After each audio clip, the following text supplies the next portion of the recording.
হাসপাতাল, সেই জায়গাটি থেকে আমরা আজকে ওকে লোক সমাজের মুখোমুখি করছি। তো বৈশাখী জন্ম জেলা কোথায়, কোন জেলায় জন্মগ্রহণ করেছো? গোপালগঞ্জ। গোপালগঞ্জ, ভালগা, ভাঙ্গা। ভাঙ্গা, ওকে, ঠিক আছে। বর্তমানে কোথায় থাকছো?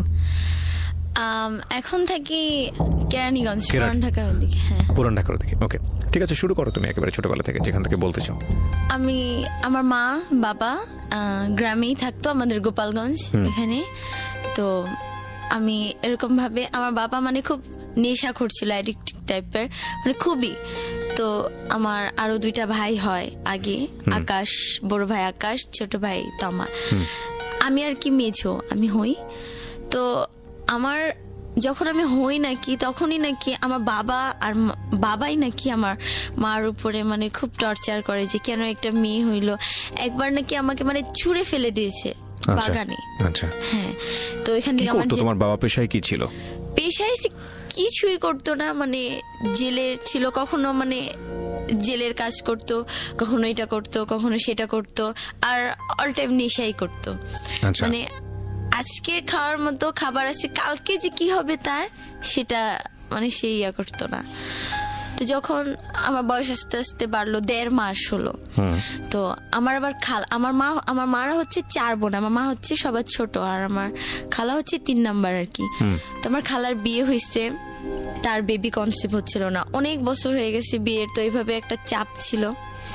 তো হওয়ার পরে সে গ্রামে যায়, শুনে আমার কাহিনী যে নেক্সট আমার কি হবে, আমার ফিউচারের কথা চিন্তা করে সে আমাকে নিয়ে আসে। 1.5 বছর বয়সে নিয়ে এসে নিজের মেয়ের মতোই লালন পালন করে। আর আমার আম্মু, মানে আমার আম্মুর যে আছে না, যে কখনো আমার প্রতি যে একটা মায়া তৈরি হবে যে না ও আমার মেয়ে, ওর একটু এক্সট্রা কেয়ার করতে হবে বা ওর একটু খোঁজ খবর নেই, এরকম কখনোই হয় নাই। ঢাকা শহরে যাই, আমার খালা ঢাকায় গুলশান 2 থাকে, তো ওইখানে আমি লালন পালন হই। তো আমার মার আবার একটা ছেলে হয়, তো সেই ছেলেটা এখন আমার বাবা কোথায় ধরতে গেলে এখনো বাচ্চা আছে কি মারা আছে আমি যাই না, কারো খবরই তেমন একটা যাই না, শুধু মার খবর জানি। তো মার আর কি বিয়ে হয়ে যায়। ছোটবেলায় আমার খালা খালু যে মা বাবা, তাকেই আমি মা বাবা বলে চিনতাম। তো আমাকে খুব আদর করতো, মানে আমি কিছু একটা মুখে বলার আগে, আমি খুব শৌখিন, কিন্তু মুখে বলার আগে মানে আমাকে সেটা এনে দেওয়ার জন্য সবসময় ট্রাই করতো। বিয়ে হয়েছে কি, একটা লোক বিডিআর বলে, যে আর্মি বিডিআর রিটায়ার্ড হয়েছে, তার আগে একটা ওয়াইফ আছে, একটা ছেলে আছে অনেক বড় ডিপ্লোমা ইঞ্জিনিয়ার কমপ্লিট করছে, আমার মাকে আর কি বিয়ে করছে যে কোনো কারণে। তো ওই ঘরে এখন একটা মেয়ে আছে, নাম সাদিয়া, 10-11 বছর বয়স। গ্রামের বাড়িতে যখন বেড়াতে গেলাম, তো যাওয়ার পর এখানে আমাকে অনেকেই আমার খালাকে মানে বলতো আমাকে যে এখনো ওকে রাখছো বা এখনো ওকে পালতেছো, তোমার এখনো বাচ্চা হয় নাই। তো আমি এগুলা জাস্ট কেয়ার করতাম না, মানে বুঝতামই না কেয়ার কি, বুঝতামই না যে কি। তো আমাকেও জিজ্ঞেস করতো যে তুমি কি ওনাকে এখনো মা বলতেছো বা এখনো মা বলে ডাকো? তা আমি বলছি ডাকবো না, কাকে ডাকবো, আপনাকে, ওনাকে না মা বলে ডাকলে। তো বলছে আচ্ছা ঠিক আছে। তো এরকম আসতো, আমাকে এসে দেখে যেত। আচ্ছা, মানে আপনার খালাকে আপনি মা বলে ডাকতেন? হ্যাঁ, মা বলে ডাকতাম, বিকজ আপনি ওখানেই বড় হয়েছেন, তো ওনাকে মা হিসেবে জেনেছেন। জি, তারপর? তো তারপর এভাবে আস্তে আস্তে আস্তে আস্তে মা যে খালা, সে মানে সে অনেক মডার্ন ছিল, তো সে আমাকে পালছে খুব শৌখিন ভাবে, অনেক আদর আল্লাহ দিয়ে। তো ফার্স্টে ভর্তি হয়েছি বাড়িদারা শিশু মঞ্চ কেজি অ্যান্ড হাই স্কুলে, ওইখানে ভর্তি হলাম, ওখানে পড়াশোনা। তারপরে পাশে যে Kalachandpur high school and college, ওটা এখন সরকারি হয়ে গেছে, তো ওইখানে 10 পর্যন্ত আর কি পড়া। তো এরকম আমি যখন ক্লাস 5-এ পড়ি, আমি ক্লাস 5-এ আমাদের কালাচাঁদপুর স্কুলে ভর্তি হই। তো ওই স্কুলে ভর্তি হই, তো তখন আমি শুনতে, আমরা আবার দেশে গেছি, গ্রামের বাড়িতে বেড়াতে গিয়েছিলাম, তো ওইখান থেকে আসার পর শুনি যে সে বেবি কনসিভ করছে। ওকে, তো এখান থেকে আর কি শুরু গল্পটা, এখান থেকে। আচ্ছা, বেবি কনসিভ করেছে মানে হচ্ছে আপনার খালা বেবি কনসিভ করেছে। বয়স কত তখন আপনার? আমার তখন 10 বছর, 5-এ পড়ি। 5-এ পড়ো তুমি ওই সময়? তখন আমি 5-এ আর কি উঠবো, মানে উঠে গেছি আর কি। ওকে। তো আমি তো খুব আমাকে মানে একসাথে শুতে দিবে না, আমার রুম সবসময় আলাদাই ছিল, তারপর আমি আমার মার সাথেই শুইতাম, মানে খালার সঙ্গে। খালা, হ্যাঁ ওই তো খালা, তার সাথে শুতাম। তো আমার শুয়া কি অতটা খারাপ ছিল না, ঘুমানোটা আবার অতটা ভালোও ছিল না। তো সে ভয় পাচ্ছিল যে আমার এত বছর পরে একটা বাচ্চা হয়েছে, বাচ্চা হবে, যদি কোনো একটা ও মাধ্যমে ও আচ্ছা আচ্ছা, মানে কনসেপ্ট করার পরে তোমাকে আলাদা একটা রুমে দিয়ে দিয়েছে যে তুমি ওখানে ঘুমাও। আচ্ছা, মানে সবকিছু আমার আলাদা হয়ে যাচ্ছিল আস্তে আস্তে।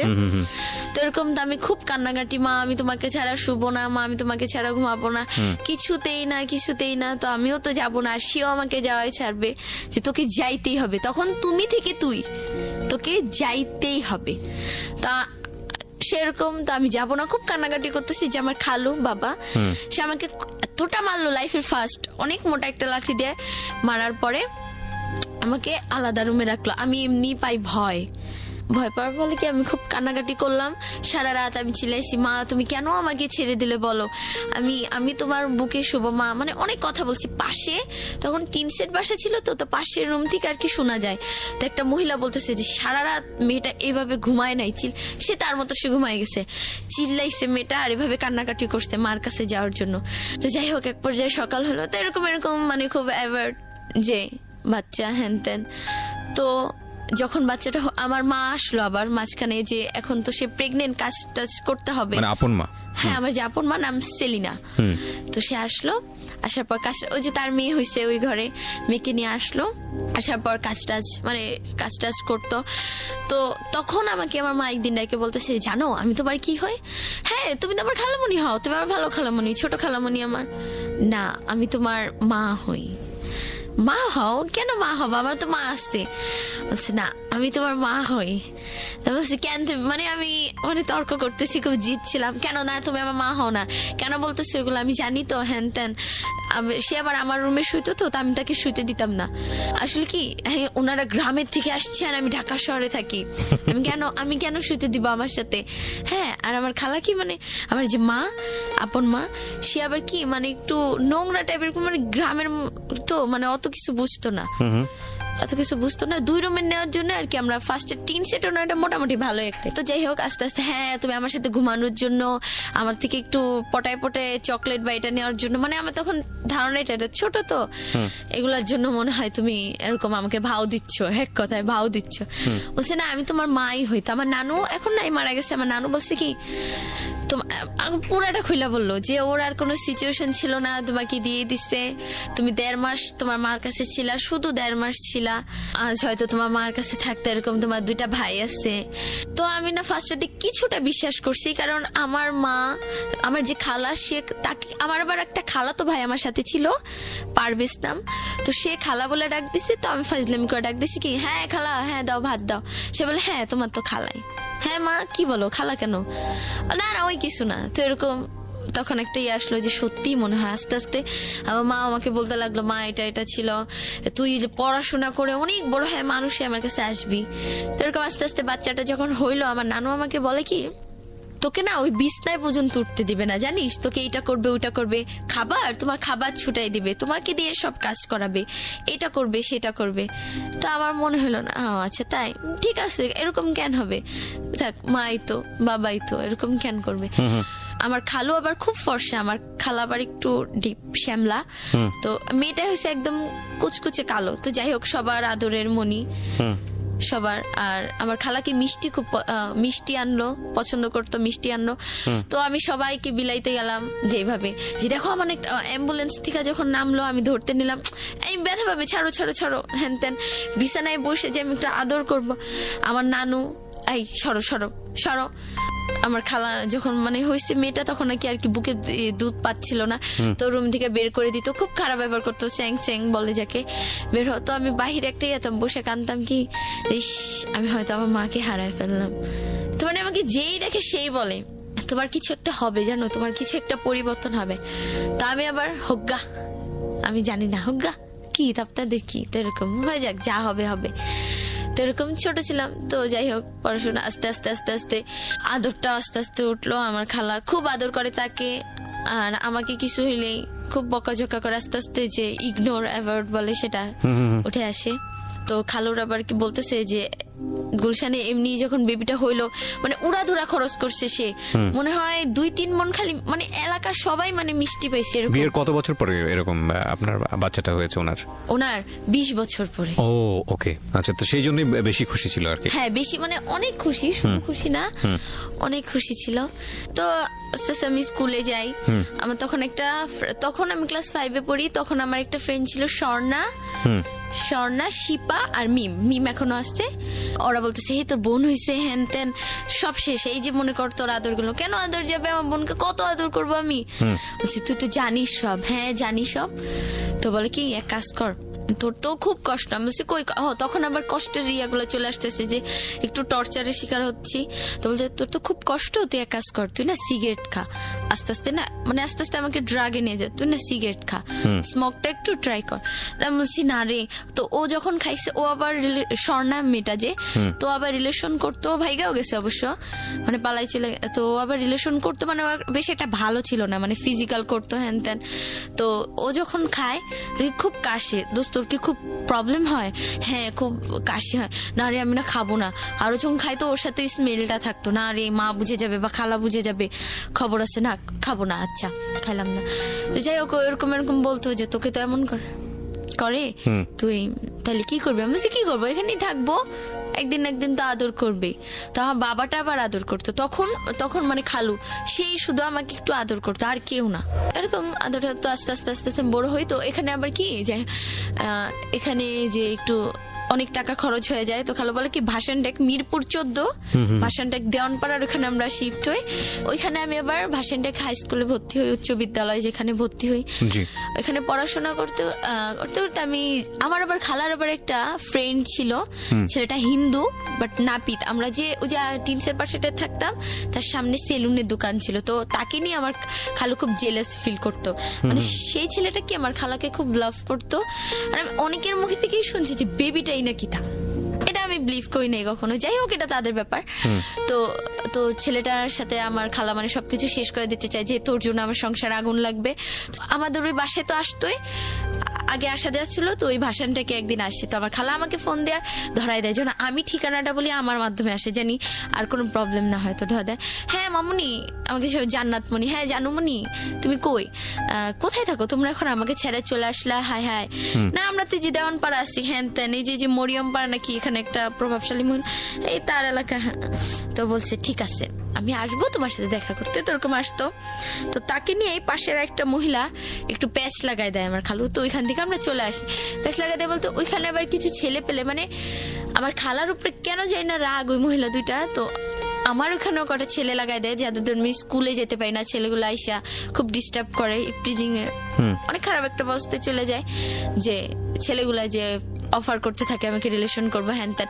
তো যাই হোক আমরা এখান থেকে চলে আসি আবার ব্যাক গুলশানে। তো আইসা এখানে পড়াশোনা ওই যে বাদ 6 মাস 6 পর্যন্ত, 6টা ভালো মতো পড়া হয় নাই। তো 7-এ ভর্তি হব। তো যাই হোক বাসার সব কাজ টাজ সব করতাম। খালা কি সবসময় ওর জন্য কিছু একটা এক্সট্রা রাখতো, বলতো কি তোকে তো ছোটবেলায় কত আছে না যে কিশোরের যে একটা পুষ্টির ব্যাপার, আমার দিকে যে না এসব কিছু কেয়ার করতো না, যে ওর এটা লাগবে বা ওর ওইটা লাগবে, এরকম কিছুই না। এই নুসাইব ভালো কিছু একটু হয়েছে, সব একটু খাইলো, এইটা নুসাইবার পরে যে ওটা খাবে বা আমার যে খেতে ইচ্ছা করবে বা আমার মানে হচ্ছে যে ওনার মেয়েটা, হ্যাঁ নুসাইবা, এটা ওর। তো আমার খুব খারাপ লাগতো জিনিসটা, কম বয়স আর ফ্রেন্ডরা বুঝাইতো। তো যাই হোক আস্তে আস্তে খুব একটু টর্চারের ইয়াতে ছিলাম। 7-এ উঠলাম, কিছু হইলেই মানে আমাকে এতটা মারতো মানে যা পাইতো হাতের কাছে। মানে এখনো আমার মানে বডি প্রত্যেকটা জায়গায় ব্যথা।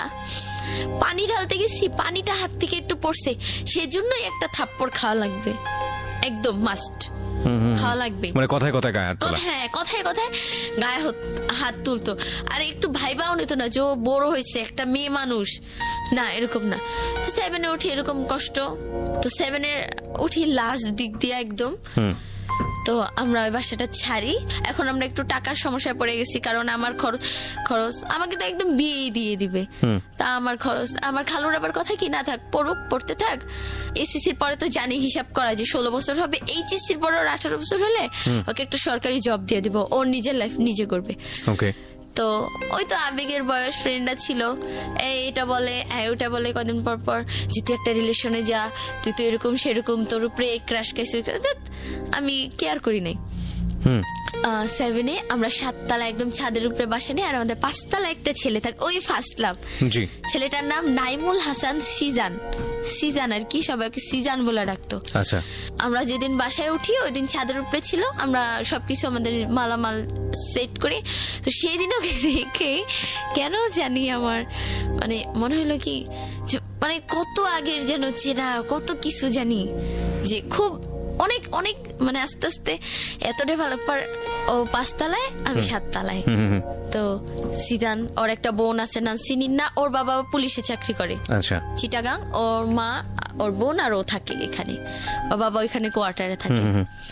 তা তো আস্তে আস্তে এরকম ও আবার, আমি তখন ও আমাদের স্কুলে তখন 9-এ পড়ে, আমি তখন 8-এ উঠবো আর কি, 7-এ। আমাদের আর কি এলাকায় আমাদের একদম গেট সোজাই একটা মাঠ, তো মাঠের ওখানে আরিয়ান স্যার কোচিং করাতো। তো আমি ওখানে ভর্তি হয়ে গেলাম, যে পড়াশোনা আবার তো স্টার্ট করছি, তো পড়াশোনা তো ওইখানে ও বসে থাকতো। ও কি খুব খারাপ ছেলে ছিল, আমি জানতাম না, মানে দেখে খুব ইনোসেন্ট মনে হয়, খুবই আমাকে দেখে না টোন করতো, মানে মানে মানে আমার ফ্রেন্ডরা মিম আবার খুব মডার্ন ছিল। আমি মানে এতটাই ছিলাম, মানে আমার ঘরে কখনো লিপস্টিক পর্যন্ত কিভাবে দিতে হয় এটা আমি জানতাম না, কাজলটা হালকা জানতাম, আমার খালা খুব মডার্ন ছিল, বাট আইলাইনারটা চিনতাম না, এরকম কিছুই ছিল না। ওখানে গেলাম, তো সিজন কি আসে না যে একটা মডার্ন মেয়ের সাথে যদি খ্যাত বলতো, যেটাকে খ্যাত মেয়ে যদি যায় স্বাভাবিক হাসবে। তো একদিন দুদিন আমার ফ্রেন্ডরা খেয়াল করলো যে হাসে, আমি বললাম কি দোস্ত এই ছেলেটাই তো সেই ছেলেটা। আমি বলছি ওকে আমার ভালো লাগছে, বলছে ভালো লাগছে, এটাকে ক্রাশ বলে। আমি বলছি কি বলে? ক্রাশ। আমি বলছি আচ্ছা এটাই ক্রাশ? বলছে হ্যাঁ এটাই ক্রাশ। তো হাসে, তো বলে কি এই যে দেখছিস, তোকে দেখে ও হাসে, ও তোকে লাইক করে, দেখ ও তোকে, কিন্তু ওকে দেখে হাসে যে ওর সাথে আমাকে ওকে দেখে হাসে, ও না তোকে দেখে হাসে রে, তোকে পছন্দ করছে, এই তো তোর ফার্স্ট লাভ এবার সাকসেস হবে। তো যাইতাম, তো 6টা থেকে 9টা পর্যন্ত হইতো রাত কোচিংটা। তো ওইখানে বসে থাকতো, তো আবার 8টার সময় চলে যেত। তো প্রতিদিন একটা এক্সকিউজ দিতাম, স্যার আমার পেট ব্যথা, এটা ওইটা, আমি দেখা যাবো, দেখে বের হবো, দেখে ঢুকবো, দেখে বের হবো, তো এরকম। তো এরকম কোচিংয়ে তো স্টাডি করতেই থাকলাম। তো স্কুলে যেতাম, তো ও আর কি আস্তে আস্তে বুঝলো কিভাবে, ও ছাদে যাইতো, ছাদে ওর মেয়েদের সাথে কথা বলতো ফোনে, ওর গার্লফ্রেন্ড মানে জিসান মেয়েদের সঙ্গে কথা বলতো। জিসান না সিজান, ওকে হ্যাঁ সিজান মেয়েদের সাথে অনেক কথা বলতো। আমি ওর দিকে মানে মুগ্ধ হয়ে তাকায় থাকতাম। একটা ছেলে কিন্তু বুঝে যে একটা মেয়ে তাকে ফলো করতেছে, ও যেদিক দিয়ে। তখন আপনি ক্লাস 6-এ পড়েন? 7 ক্লাস 7-এ, ওকে। আমাদের ক্লাস হচ্ছে কালাচাঁদপুর স্কুল, তো এখানে মেয়েদের হচ্ছে 7টা থেকে ক্লাস 12টা পর্যন্ত, আর ছেলেদের 12টা থেকে 5টা পর্যন্ত। তো আমি আবার আরেকটা কোচিং করতাম ওই স্কুলের স্যারের এখানে। যাই হোক, তো আমি 6টা থেকে 6টা আর কি বাসা থেকে বের হতাম, তো 7টায় ক্লাস, তো 12টা এসে। তো আমি কি করতাম, আমাদের কি 12টার 10 মিনিট আগে একটু মেয়েদের ছেড়ে দিত, কারণ ছেলেরা ওইখানে মানে ক্লাসে প্রত্যেক ক্লাসে মানে ব্যাগ টেক রাখতো, তো 10 মিনিট আগে ছেড়ে দিত। তো আমি না 10 মিনিট পরে বের হতাম, মানে ঘোরাফেরা করতাম স্কুলে, যে ওকে একবার দেখবো। আর মিমকেও সাথে রাখতাম, দোস্ত তুই থাক, আমার হাত পা কাঁপে যদি কিছু একটা বলে। ও আবার খুব রাগী সিজান। আচ্ছা। আর মিম বলতো কি, আরে হয়েই তো গেল তোর কানেকশন, তুই এত ভয় পাস কেন? ও আচ্ছা ঠিক আছে। তো তো আবার বলতেছি কি, আমি আবার স্কার্ফ বানতাম, এই তুই না আর হিজাব বানবি না কেন? না তুই চুলে এখন একটু স্টাইল দিবি। তো ঠিক আছে দিব। তো কিভাবে দিব, কিভাবে চুল বানবো, প্রতিদিন আমি কি করতাম, আমার আবার একই বাসায় থাকতাম, তো মিম আর আমি, মিম আবার আমাদের বাসায়, তো হ্যাঁ কিভাবে প্রতিদিন স্কুল ড্রেসটা পরে বাস চিরুনি আর বেঞ্চ নিয়ে আমি ওর কাছে যেতাম, আমাকে একটু স্টাইলিশ ভাবে বেঁধে দিত। হ্যাঁ, আর এখন মুখে একটু পাউডার টাউডার দিয়ে দিত, যে না বাবা এখন আর আগের মতো খ্যাত থাকলে চলবে না, এখন তোমাকে একটু মডার্ন হইতে হবে। তো ঠিক আছে। তো ও ছাদে যায়, তো আমি তাকাই থাকি, হ্যান করি ত্যান করি। তো আস্তে আস্তে না ছেলেটা বুঝতে পারলো, হ্যাঁ বুঝতে পারে না, আরো হাসে। এখন আমাকে দিয়া মানে একটু কথা বলে, যে এই মেয়ে, আর ওর ফ্রেন্ডরা আমাকে দেখলেই, নাইম আর সোহান 2টা ফ্রেন্ড ওর, তোমার কি এই সিজান, মানে আমি ঢুকবো স্কুলে দেখা হইলো বা কোচিংয়ে যাচ্ছে, আমাকে দেখে ওই সিজান মানে ডাকতেছি, কিন্তু আমাকে রেডিকেটেড করে, বাট ওকে আমি যখন দেখাতাম এই সিজান মানে হ্যাঁ দোস্ত ভালো আছো মানে ওর দিকে ইয়া করতে কি হলো ব্যাপারটা আমাকে টিচ করতেছে না।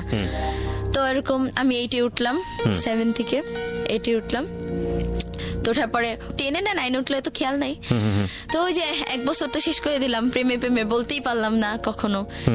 তো মিমকে বলে কি মিম দোস্ত ওকে তো একটু বলা উচিত, বলবি ও তো মাঠে থাকে হ্যান থাকে, তোর তো ফোন নাই। ফোন তখন আবার খালো আবার স্মার্টফোন একটা কিনছে। তো বলে কি তোর কি এফবি আইডি আছে? আমি বলি এফবি কি আবার, এফবি কি? বলে কি ফোন মানে ওটা একটা সোশ্যাল নেটওয়ার্ক, ওইটা আবার কি? বলে কি ফেসবুক। ফেসবুক, হ্যাঁ ফেসবুকের নাম শুনছি। তো এফবি কি? আরে বাবা ওইটা সংক্ষিপ্ত রূপ। আমি বলছি ও আচ্ছা। বলে আইডি আছে? আমি বলছি এইসব কি? মানে তোর নামে একটা আইডি? হ্যাঁ তেন বুঝাই দিল যে এটা এরকম আইডি। তো বলছি না। তো আমার খালার ফোন, খালার ছোট ফোনটা আবার চালান যেত বাটন। তো এখানে জান্নাত মনি দিয়ে জাস্ট একটা আইডি খুলে দিল, ওকে রিকোয়েস্ট পাঠাইলাম, ওর আইডি নাইমুল হাসান সিজান। তো পাঠাইলাম, ও অ্যাকসেপ্ট করে নাই ও, কারণ এখানে কোনো পিক ছিল না আমার, তাই ফেক আইডি মনে করে অ্যাকসেপ্ট করে। তো এরকম বলবো আর বলা হয় না। ওই আমি আবার মাঝখান দিয়ে শুনতে পারলাম যে সিজান নাকি এতটাই খারাপ একটা ছেলে ছিল। আমি সিজানের পাগলের মতো ভালোবাসতাম, পাগলের মতো।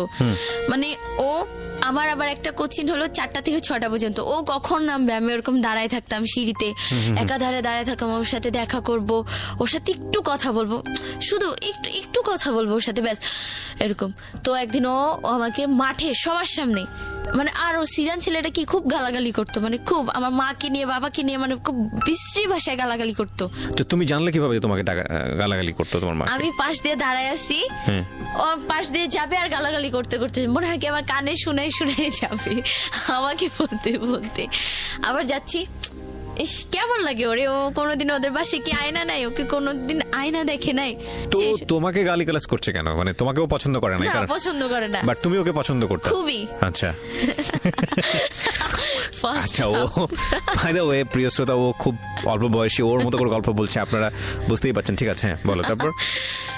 তো যখন ওর কথা মনে পড়ে সারা রাত কান্না করি। দিনে তো ওই যে কাজ টাজ করি, সারা রাত একটু রেস্টের দরকার, সারা রাত কান্না করি, ওর জন্য দোয়া করি আল্লাহ ও জানি আমাকে একটু ইয়ে করে, মানে ও জানি আমার সাথে একটু ভালো ব্যবহার করে। আরে ভালোবাসলে কি পাইতে হবে?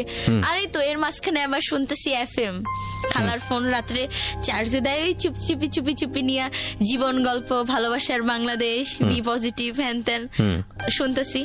তো শুনতে এখানে যে আসে মেয়েরা বলে, তো কেউ বলে যায় না যে ভালোবাসলে কি পাইতে হবে, ও ভালো থাকো।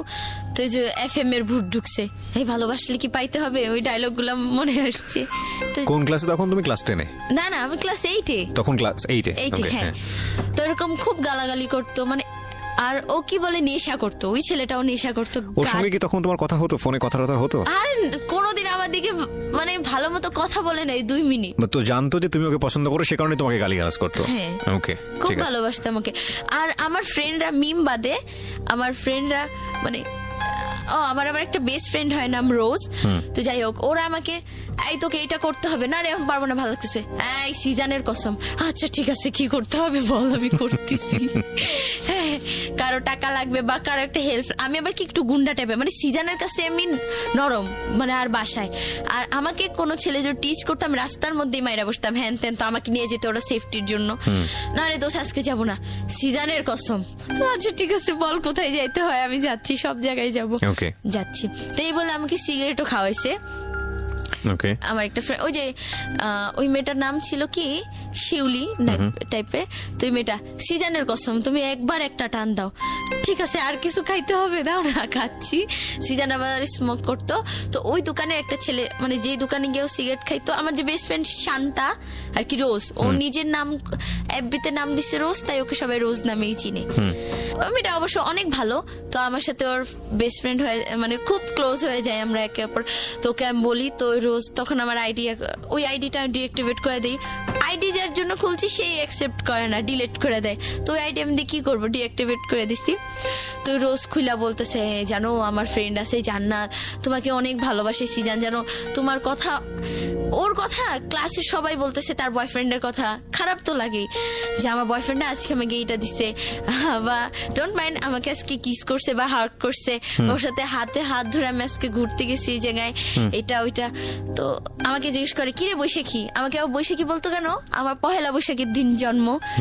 তো একজন দুজনে এই দোস্ত তোকে না আজকে থেকে বৈশাখী ডাকবো, তো এখন বৈশাখী নামেই চিনে সবাই, জান্নাতুল ফেরদৌস একটা নাম আছে। তো বৈশাখী তোর সিজান কি করছে?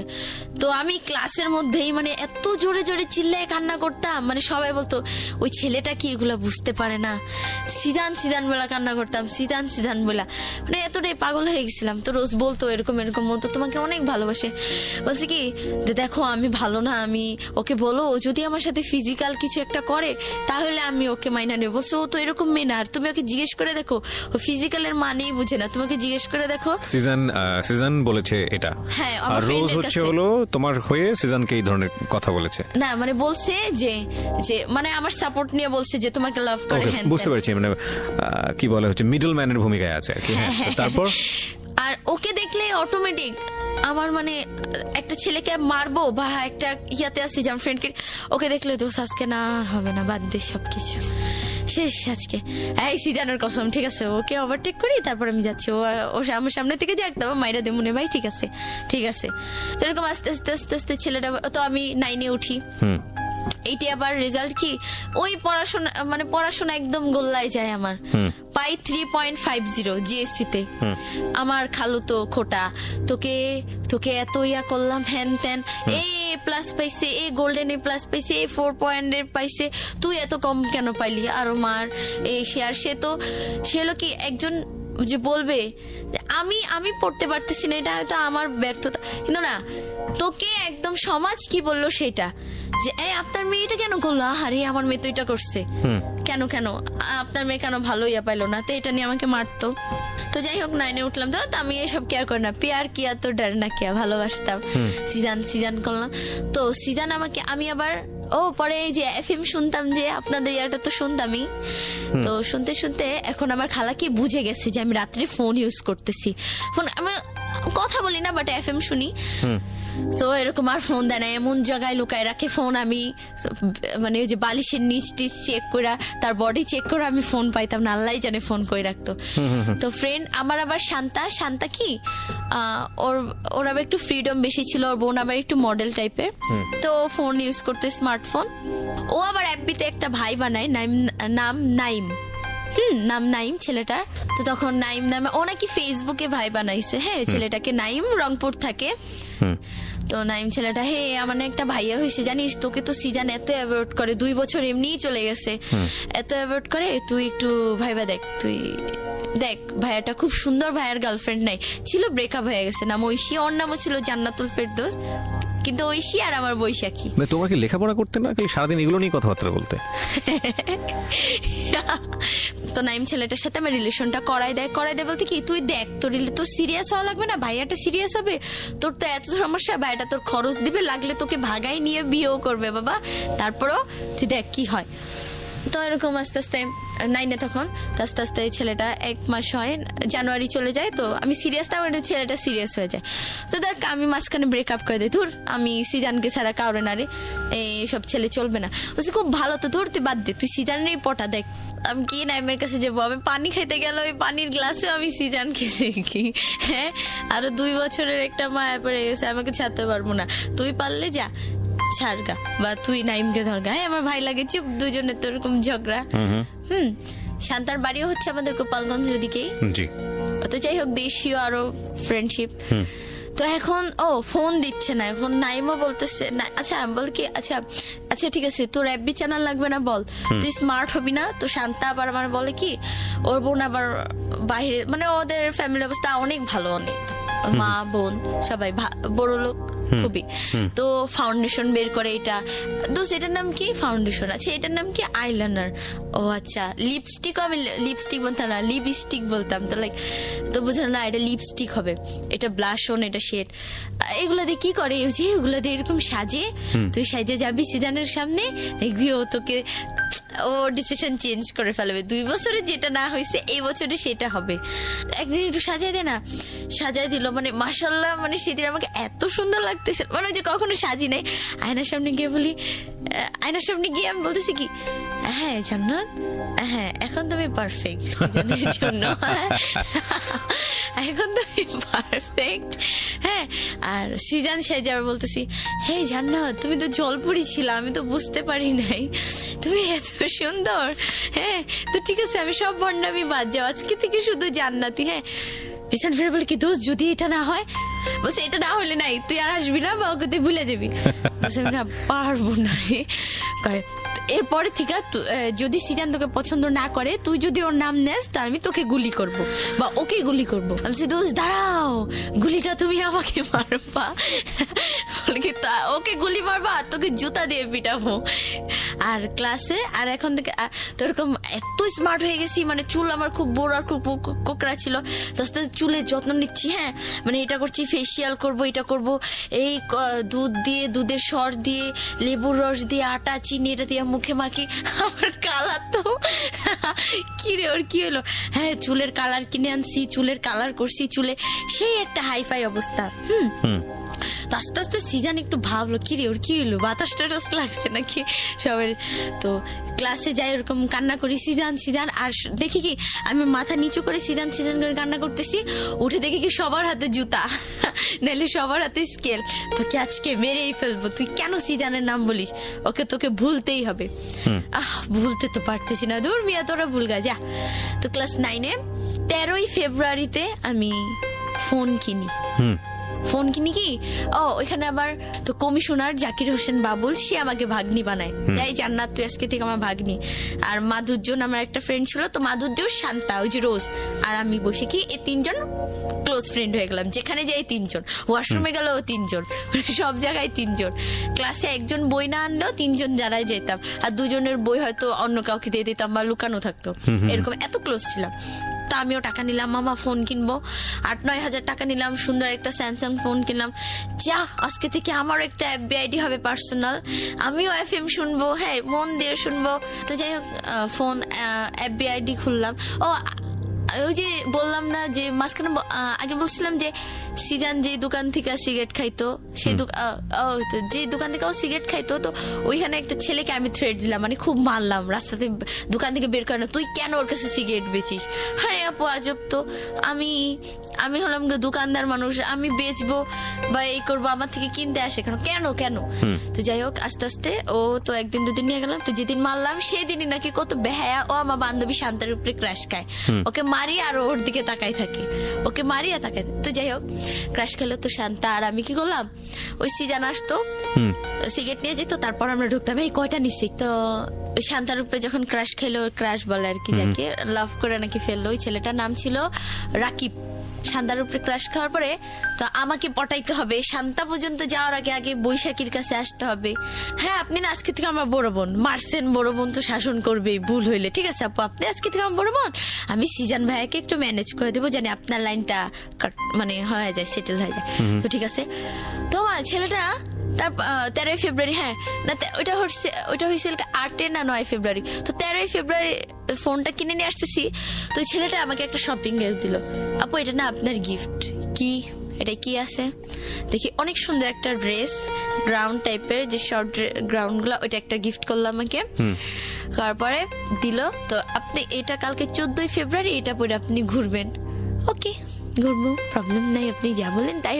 ও মা আরো কিটক্যাট দেয়, চকলেট দেয় শান্তাকে পটাইতে। যাই হোক, শান্তা পাত্তা দেয় না, দোকানদার ছেলে, শান্তার নজর হলো খুব ভাই, ও আবার রিলেশন করতো অনেকগুলা, ও এরকম একটা ছেলেকে ভালো। যাই হোক, তো এভাবে আস্তে আস্তে পরে 14ই ফেব্রুয়ারিতে গেলাম, হ্যাঁ মাধুর্যর বাসায় গেলাম আমরা, সারাদিন অনেক মজা। বাবুল কমিশনার মা বাবা তার আগের দিন 5,000 টাকা দেয়, তো ওই 5,000 টাকা খালাকে নিয়ে দেয়, তো সে খুব খুশি, আমাকে একা একা ছেড়ে দিচ্ছে, আমি হাতে জিলে দিয়ে ঘুরে আসি। তো ফ্রেন্ডরা 3 ফ্রেন্ড মিলে ঘুরি, 2 জনে মানে 3 জনে, সরি 3 জনে ঘুরি। তো এখন দেখি, এখন স্টাইল করি না, হ্যাঁ ওরা আবার একটু শর্ট, বাট মাধুর্য মেয়েটা খুব সুন্দর, বাট ওরা শর্ট, আমি একটু লং ছিলাম। তো আমার 2-3টা ওখানে স্থানীয় ছেলে মানে ক্রাশ খেয়ে গেলো। তো হ্যাঁ আপু এই ফোন নাম্বার দেন, না দিয়ে ছাড়বই না। ও ফোন কিনছি আবার, এই ফোন কি তোমার বাবা কিনে দিছে, কেন নাম্বার দিব, সিম কার্ড হ্যান ত্যান, না আপু দেন। আমরা যাই হোক সারাদিন ঘুরলাম, বের হয়েছি সকাল 9টায়, আসছি রাতের 8টায়।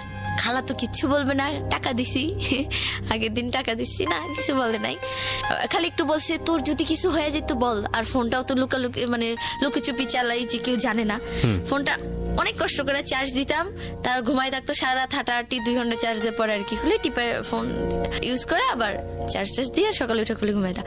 তো যাই হোক এই ঘুরলাম ফিরলাম, আমরা রিক্সা দিয়ে যাচ্ছি, আর ছেলে 3টা, ওইখানে আবার 3টা ছেলে বাইকে, আমাদের রিক্সা থামায়া বাইকে ধরে এই নাম্বারটা আপু দিলেন না, নাম্বারটা দিলেন না। পরে এক পর্যায়ে তাদের বাইকের তেল নাকি শেষ হয়ে যেত, আমরা তো 3জন খুব খুশি, হাল্লা বাচ্ছি। ও মা এখন দেখি বাস নিছে, বাস নিয়ে আমরা রিক্সা দিয়ে যাই, ও বাস দিয়ে সে আমাদের আগে দাঁড়ায়, হাই নাম্বারটা তো দিলেন না, এই নাম্বার দিব মানে। তো যাই হোক, তো অনেক মজায় 3টা কাটা। গুলশানের যে নাট রেস্টুরেন্ট, তো এখানে আমরা খাইলাম, আমি ট্রিট দিলাম, আমার কাছে আরো এক্সট্রা 8,000 টাকা ছিল, যে মামার থেকে, মামা টাকা দেন তো কিছু জানি না, টাকা নিতাম মামা থেকে, কমিশনের মামার টাকা নিতাম, ওরাও নিত, 3জন মিলা যাক খাওয়া দাওয়া করলাম। করার পরে তো যাই হোক ঘুরলাম টুরলাম, সারাদিন আসলাম বাসায়। তো সিদানকে আমি নক দিলাম, তো সিদানের কথা আমার এত খারাপ লাগলো, সিদান আমাকে নাইম ছেলেটা তখন নাকি নাইম ছেলেটা আস্তে আস্তে মানে আমাকে ভুলে যায়, যে থাকা এই মেয়েটা তো সিরিয়াস না, এর সাথে আমি কি কথা বলবো। তো ও আবার একটা মেয়েকে পছন্দ করে, নাম মামতি। মামতি, কিন্তু মামতি মেয়েটার আবার যাই হোক ওকে লাইক করতো না, ফ্রেন্ড হিসেবে দেখতো। তো এরকম যাকে আমিও ভাবলাম কি যাকে ও তো ওর বিজি লাইফে আছে, আমিও আমার মতো, কোনো প্রবলেম নেই। তো সিজানকে আমি নক দিলাম 14 ফেব্রুয়ারি। সিজান জানো আজকে কি দিন? কি দিন ক সিজান, আজকে কি হয় জানো? বিশ্ব ভালোবাসা দিবস, হ্যাপি ভ্যালেন্টাইন্স ডে। আজকে হ্যাপি জুতা দে, তাও কার জন্য জানিস? তোর জন্য। কেন সিজান, আমি কি করছি বলো? আমার ওপর মানে সেদিন একদম ওকে জোর জবরদস্তি ফোনে এফবিতে কি করছি বলো? তোমার আমাকে ভালোবাসতেই হবে, কেন বাসবা না বলো? আমার মধ্যে এখন কি কম আছে বলো?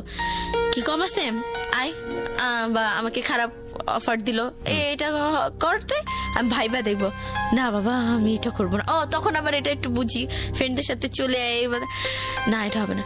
তো কয়েকদিন পরে আবার নক দিয়ে বলতেছে, হঠাৎ ওই নক দিয়ে বলতেছে কি একটা ছেলে আছে, প্রেম করবা? সিজান, আমি কেন প্রেম করবো? কেন তুমি আসো না?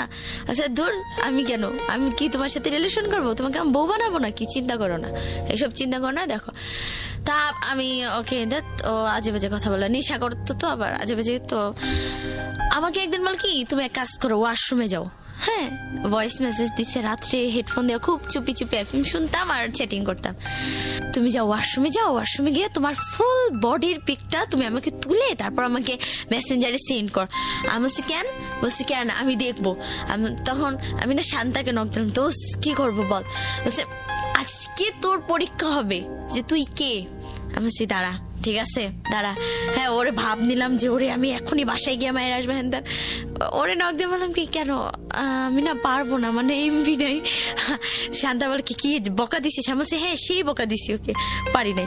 পরের দিন আবার বলতেছে যে খারাপ পিক দিতে, মানে সেদিন মানে আমার খুব রাগ উঠেছিল। ও সেদিন আবার শুনছি কি ও নাকি ওর ব্যাপারে মানে সব জানছি যে ও খুব খারাপ, ও মেয়েদের সাথে ফিজিক্যাল করে, ও নেশা করে, মানে ও ভালোবাসা কিছুই বুঝে না। সেদিন চাইছে, আমি বলছি কি যা তোর মারি গিয়া বল দেখাইতে। কি বললি তুই? আমি বলছি হ্যাঁ, তোদের মতো ছেলেকে এভাবেই শাস্তি দিতে হয়। ওরা বলে কি তুমি না জান্নাত না, ও নর্মাল হয়ে গেছে, তুমি না জান্নাত না। আমি জান্নাত, ভয়েস এসএমএস পাঠাইছি, হ্যাঁ আমি জান্নাত, কি বল?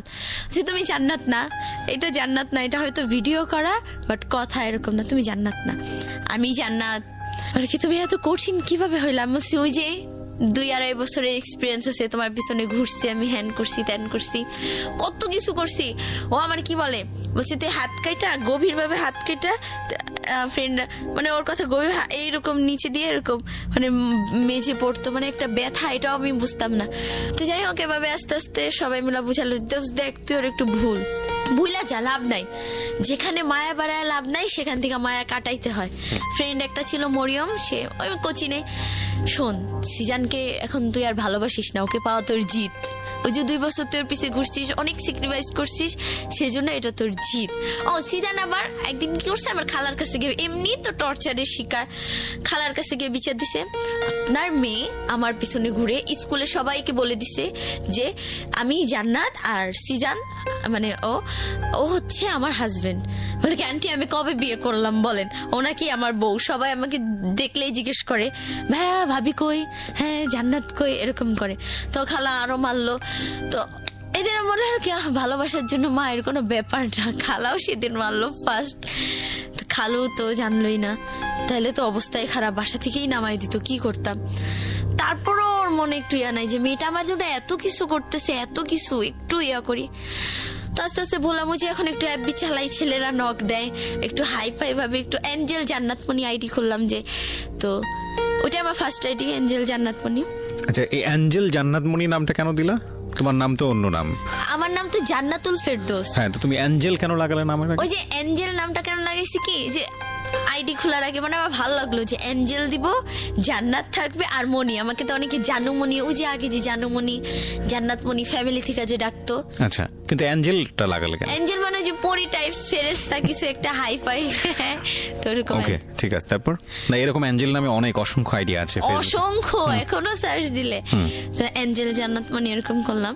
তো এখন ছেলেরা নক দেয়, একটা পিক আপলোড করলে আপু সেই হইছে, আপু জোস হইছে, ক্রাশ খাইছি, ও আপনি তো পুরাই এঞ্জেল। এই কিরে, আমি তো সত্যি সুন্দর রে, তাহলে যাক সিজানকে আস্তে আস্তে বলতাছি। তো পুরান ঢাকার একটা ছেলে, নাম সুপ্রদীপ ছেলেটার, ওরা 2 ভাই, সুদীপ্ত সুপ্রদীপ। তো ওর আইডি আবার র্যাপার দীপ। তো ওই ছেলেটাকে আমার এরকম মানে আমার ভালো লাগছে। তো ছেলেটা আস্তে আস্তে এরকম আমাদের রিলেশন হয় বলতে কি মানে আমরা দুজনকে বলি মনের কথা। তো যে আমি আবার ফোন নিয়ে আমি আবার ধরা খেয়ে গেলাম। আমার খালু কি করছে, ফোনটা নিয়ে গেছে। ফোনটা যখন অফিসে নিয়ে যায় তো আমি খুব কান্না করি, ফোনটা কেন নিবা, আমার একটা ফ্রিডম বলে তো কিছু আছে। আমার ফ্রেন্ডরা গিটার কিনে, দামি ড্রেস কিনে, অমুক জায়গায় যায়, ঘুরে। আমারও খুব ইচ্ছা ছিল মানে আমাকে সবাই এক নামে চিনবে, ওই যে আবেগের একটা, এখনো তো আবেগেরই বয়স, যাই হোক তখন আর একটু বেশি, যে আমাকে সবাই এক নামে চিনবে, বৈশাখী, গুলশানের বৈশাখী বা গুলশানের জান্নাত, এরকম। হ্যাঁ, যে এমন কিছু একটা করতে চাই, এরকম। আসলে কি এটা হয় নাই। তো আমার ওই ছেলেটার সাথে যখন পরিচয়, তো ছেলেটা কি আবার ওই ছেলেটা সিজানের থেকেও বেশি খারাপ, সিজানের থেকেও বেশি নেশা করে, মানে এতটাই নেশা করে, মানে সে সব ড্রাগ নেওয়ার পরে। নাম কি ছিল ছেলেটার? সুপ্রদীপ। হ্যাঁ, ডাক নাম হচ্ছে দীপ। ও মাঝখানে আবার আমার নাইমের সাথে কন্ট্রাক্ট হয়। নাইম আবার কি করছে, মানে জেলাস ফিল হইতেই পারে, রিলেশন হোক আর না হোক। আমি আবার মাঝখানে সিরিয়াস হয়েছিলাম, দীপের সাথে রিলেশন আগে নাইমের সাথে সিরিয়াস হয়েছিলাম। নাইম ওর বাইক ছিল, ও বাইকে ও গলা ধরে একটা মেয়েটাও ভালো না নাকি, ওই মেয়েটার 2টা বিয়ে হয়েছে, হ্যান ত্যান একটা বাচ্চা আছে, মানে ক্যারেক্টারও প্রবলেম আছে। আর মেয়েটা ইয়াবা খায়, মানে ড্রাগ নেয়, অ্যাডিক্টেড মারাত্মক ভাবে। ওই মেয়েটার সাথে গলাগলি ধরে ও বাইকে উঠা পিক তুলছে, আপলোড দিছে ক্যাপশন দিয়ে, জান তোমাকে অনেক অনেক মিস করি। এটা কি কোনো গার্লফ্রেন্ড ইজিলি মাইনা নেয়? আমি তো ওই পিকটার জন্যই আমি আজও রাগ, ও কেন ওই পিকটা আপলোড করবে? সীমা কে হয় ওর? সীমা আপন না জান্নাত আপন? না, ও বলে আমার ফ্রেন্ড, ও আমার বোন। চুপ থাক তুই। এনতেন ওকে ব্লক মেরে দিছি, আমি আনফ্রেন্ড করে দিছি, যা ওর সাথে কোনো কথা নেই আমার। ও একটা মেয়ের সাথে কেন গলাগলি ধরে পিক তুললো বাইকে? তো এরকম সুপ্রদীপের সাথে রিলেশন হয়ে গেল 3-4 মাস। মানে ওই যে 3-4 মাস আবার গ্যাপ পড়লাম, তো তখন 9-এ গ্যাপ পড়লো। তো ও ফোন ওটা ভাঙ্গেই ফেলে। তো আমার ফ্রেন্ড আবার সজীব, ওকে বললাম দোস্ত তো 2টা ফোন, আমাকে একটা ফোন দিয়ে দে। বলছি কি করবি? আমি বলছি কেন প্রেম করবো? ও আবার ফিটিং বাস, তুই ফিটিং আইনা দিতে পারবি? সেটা আবার কি? বলছি ওই যে ছেলেদেরকে থেকে টাকা নিবি, গিয়া বলবি ফোনে জাস্ট তুই কথা বলবি, যা করার আমি করবো, তোর যা টাকা লাগে আমাকে বলবি। আমি বলছি দেখ একটু পাম্পট্টি মারি, দেখি ফোনটা দিলেই হয়েছে, তারপর তোর আর চিনি না যা সর। তো ফোনটা নেই, তুই ছেলেটার সাথে ইয়ে করি। তো সুপ্রদীপ ছেলেটা বলে কি তুমি চলে আসো আমার কাছে, তোমার যা খরচ লাগে যা টাকা লাগে আমি দিব। আমি বলছি দেখো আমি কিন্তু প্রতিদিন ভাজা পোড়া খাই, আমার কসমেটিক্স লাগে, আমার প্রত্যেক মাসে ড্রেস লাগে, বলছি আমি সব দিব, তুমি চলে আসো। ঠিক আছে, চলে আসছি, মানে চলে আসছি লাইফে ফার্স্টে যে ভাইগে আসি। খালা খালু রিয়াটা চলে আসছি কেন, আমার 9-এ যে মানে যে 8-এও বার্থডে সেলিব্রেট হয় না, 7-6-এও বার্থডে সেলিব্রেশন হয় না, তো ফ্রেন্ডদের হয় আর হয় আর হয়তো আমারও খুব ইচ্ছা করলো, তো আমারও না খুব বার্থডে সেলিব্রেট করতে ইচ্ছা। তো আমার এপ্রিলের 14 এবার এপ্রিল মাস চলে আসে, ওই যে ফোনটা নিয়ে যেত মাঝখানে বার্থডের কিছু, আমার নানিও আবার মারা যেত বার্থডের কিছুদিন পরে, আমার বার্থডেটা ওরা করবে শান্তা মাধুর্য। হ্যাঁ, তো আমরা রেস্টুরেন্টে যাই, গুলশানে ক্যাফে ডিলাইট, ওখানে অনেক সুন্দর একটা কেক কিনে ওরা, মানে আমরা মোটামুটি ভালোই। তো একটু লেট হয় দেখা আসি, আসার পরে আমার ফ্রেন্ডটা ওই শান্তাও কোনোদিনও আমার বাসায় আসে নাই, আসে আমার বাসায় সেদিন আইসা, তো আমি তোকে আমার আজ তোর বাসায় নিয়ে যাইতে হবে। বলছি না রে, আমার বাসা অনেক সমস্যা, আমি যে সমস্যার মধ্যে থাকি, আমার খালো আমাকে কথায় কথায় মারতো, কথায় কথায়। আর আছে না যে ঠিক আছে মেয়ে চট থাপ্পড় একটা, মানে এতটা বাজে ভাবে আমাকে মারতো, মানে পশু, মানে মানে কি বলবো, মানে খুবই খারাপ একটা অবস্থা, মানে অনেক মারতো অনেক। তো সেই দিন ও গেল, ওকে নুডলস রান্না করে দিলাম ফার্স্ট আসলি আমার বাসায়। আমার খালা আবার একটু অসুস্থ ছিল, তো সে ওরা তোটা কেয়ার করতে পারে নাই, তো আমি গিয়ে বসি, তো জিজ্ঞেস করে তুই কোথায় ছিলি আজকে? বাবা ওরা তো আমার বার্থডে ইয়া করছে। হ্যাঁ তোমার বার্থডে ইয়া করছে না, বার্থডে মানে সে যখন মারে তার ফেস গুলা এমন খারাপ করে, মানে এতটা ইয়া করে আমাকে, মানে গায়ের উপর উঠে মানে মারতেছে। আর আমার ফ্রেন্ডরা একবার মাইরা গেছে, ফ্রেন্ডরা খাটে বসা আমার সামনে মারলো, তো কি দোষ, তোর কি কোনো ওয়ে আছে এখান থেকে যাওয়ার? তুই আমারে বলিস, আবার আসে এই মেয়ে তুমি এখনো যাও নাই বাসা থেকে, যাও আমার বাসা থেকে বের হও। ওকে বের করে দিছে, দিয়ে আমাকে আবার এত মারে যে আমি 12-13 দিন আমি স্কুলে যেতে পারি নাই, স্কুলে যাওয়া অফ হয়ে যায়, মানে নাক মুখ চোখ সবকিছু আমার ফুলে যায়। ওকে, তো যাই হোক শান্তা ওই দিক থেকে ট্রাই করতে থাকে যে নাইম ছেলেটা দেখি যে নাইম কোনো ম্যানেজ করতে পারে কিনা। তো নাইম এরকম যে বললো যে ঠিক আছে আমি দেখি ওর জন্য আমি কি করতে পারি। তো নাইম অতটা সিরিয়াস নেয় যে হ্যাঁ ও আমাকে এত ইনসাল্ট করছে হ্যান তেন। তো যাই হোক সুপ্রদীপের সাথে তো এরকম আবার ঈদের দিন আমি শান্তার বাসায় ছিলাম, সে ঈদের দিন আমাকে এই তুই কোথায়, আমি ফ্রেন্ডের বাসায়, তোর এত কেন দেরি হচ্ছে, আইনা আমাকে এত মারে, আমাকে খুব টর্চার করতো, অনেক মারতো। নভেম্বরের 23 তারিখে আমি পালাই, 23 তারিখে আবার নাইমের বার্থডে। তো এরকম বলতো সবসময় ফ্রেন্ডরা, তুই না কোথাও চইলা যা রে, তুই অনেক হ্যাপি থাকতে পারবি, তুই এখানে থাকিসই না। 23 তারিখে না 22 তারিখে রাত্রে পালাই দীপের সাথে, খালার ফোনটা নিয়ে পালাই, 3 সেট কাপড় নেই, তখন মাথায় এত কিছু আসে না, গয়নাগাটি টাকা পয়সা নিতে হয় পালাই গেলে। ছেলেটাও তো কিছুই করতো না, কাজ বাস। মানে বাবা মা মারলো, এই খালা খালু মারলো, গায়ে হাত তুললো, এই কারণে সিদ্ধান্ত নিলেন সুপ্রদীপের হাত ধরে চলে যাবেন। হ্যাঁ। তো কি করলেন আপনি, চলে গেলেন বলতে প্ল্যানটা কিভাবে ছিল, আপনারা কিভাবে এক্সিকিউট করলেন এটা? একটা ড্রেস পরলাম, একটু সুপ্রদীপ এটা জানতো যে আপনি বাড়ি থেকে চলে আসতেছেন? ওই তো তুমি চলে আসো, যা খরচ লাগে আমি দেবো, যা টাকা লাগে আমি। কি করতো তখন? কিছুই করতো না, নেশা করতো, আর পুরান ঢাকা ওদের 4 তলা বাড়ি আছে ব্যাস। এইটা তুমি আগে থেকে জানতা? না আমি জানতাম ও নেশা করতো না, কিন্তু একটু কাজ টাজ করতো না। বাট তোমার মার সঙ্গে তো তুমি তো জেনেছো তোমার অরিজিনাল মাকে, তো তার সঙ্গে তো তুমি যোগাযোগ করতে পারতে। আমার মা হচ্ছে দুনিয়ার সবচেয়ে সেলফিশ একটা মাদার, সবচেয়ে। এইভাবে না বলে ঘটনাটা বলো আমাকে, যে কি তুমি যোগাযোগ করেছিলা? যোগাযোগ কি, তার একটাই কথা, আমারই সংসার ভেঙে যাবে, তুই তোর মতো বাবা, তুই যদি ভালো মানে তুই যদি বড় আসতে পারিস তো আসুন, নাইলে কিছু না, আমি তোর কোনো রিস্ক নেই। আচ্ছা, মানে সে কেয়ার, গ্রামে যাইতাম, আছে না যে আমার মেয়ে একটু কেয়ার করবো না, কিছুই না, সে তার মতো সে।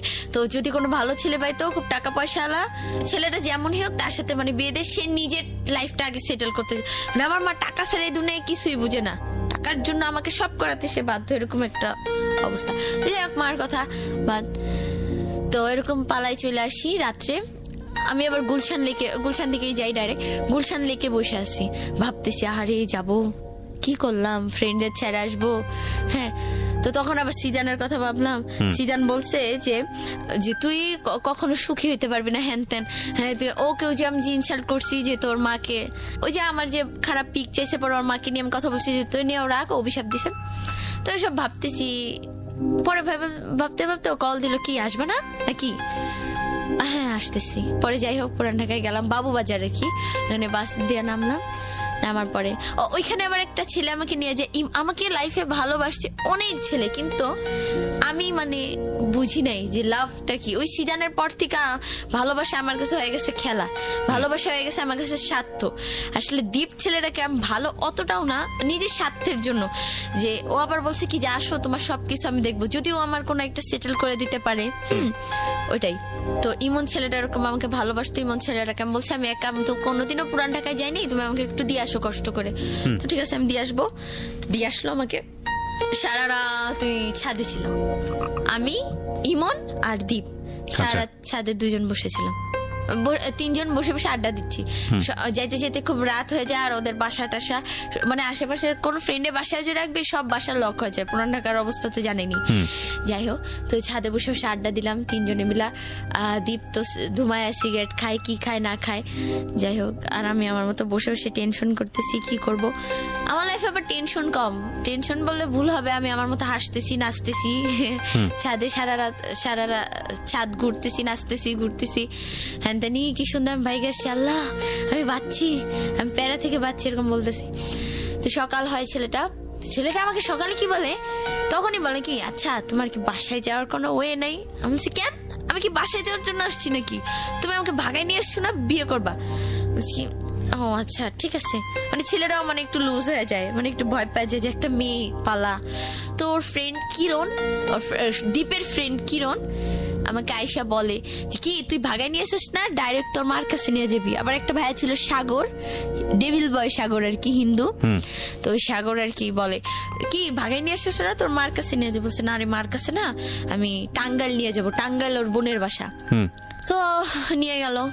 ইমন ছেলেটাকে আমি আবার বিদায় দিয়ে দিলাম। ইমন ছেলেটা তো যাবেই না, আমি ওকে ভালোবাসি, পুরান ঢাকার কি না কি। ও বলে রাখা ভালো, দীপ আর আমার কোনোদিনও মিট হয় নাই। যেদিন ভাইগা আসছি সেদিনই দুজনকে দেখছি, ওই প্রোফাইলে দেখছি, পিক ভিডিও কলে কথা বলছি। ও এটাই ফার্স্ট টাইম হচ্ছে মিট ওর সঙ্গে। তো তো দেখলাম। তো যাই হোক ও আবার আমাকে বললো যে আমি তোমাকে আমার ভালো লাগছে হ্যান ত্যান। তো টাঙ্গাইল যাচ্ছি আমরা। যাওয়ার সময় বাসে উঠলাম। তো আমরা সারা রাস্তা গল্প করতে করতে গেলাম।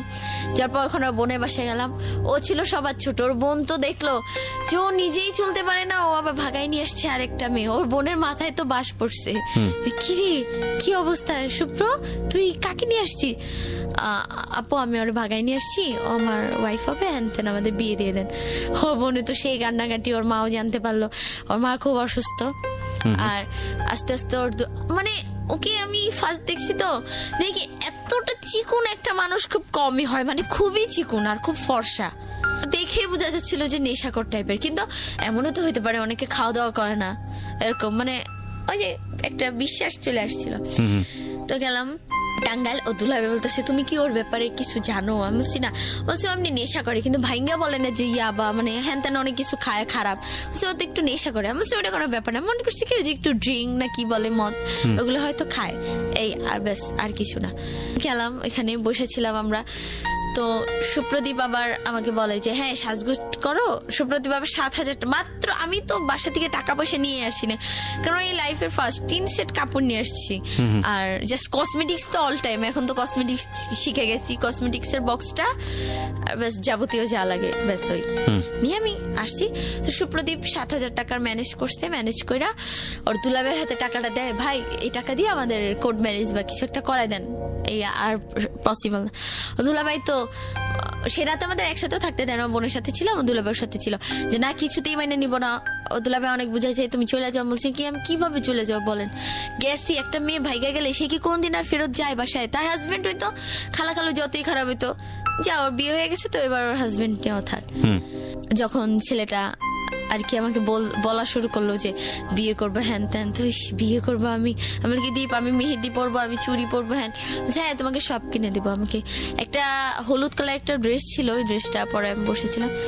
তো দুলাভাই কিছুতেই মেনে নিচ্ছিল না। সারা রাত আমাকে ওর বোন বুঝাইছে, বোনের সাথে তুমি প্লিজ ব্যাক করো, বাসায় ব্যাক করো। বলছি পসিবলই না আপু, আপনি আমাকে আরেকটা ওয়ে করে দেন। আপনার যদি এত মনে হয় যে আমি ওর জন্য পারফেক্ট না, আমাকে ভুলে যাবো।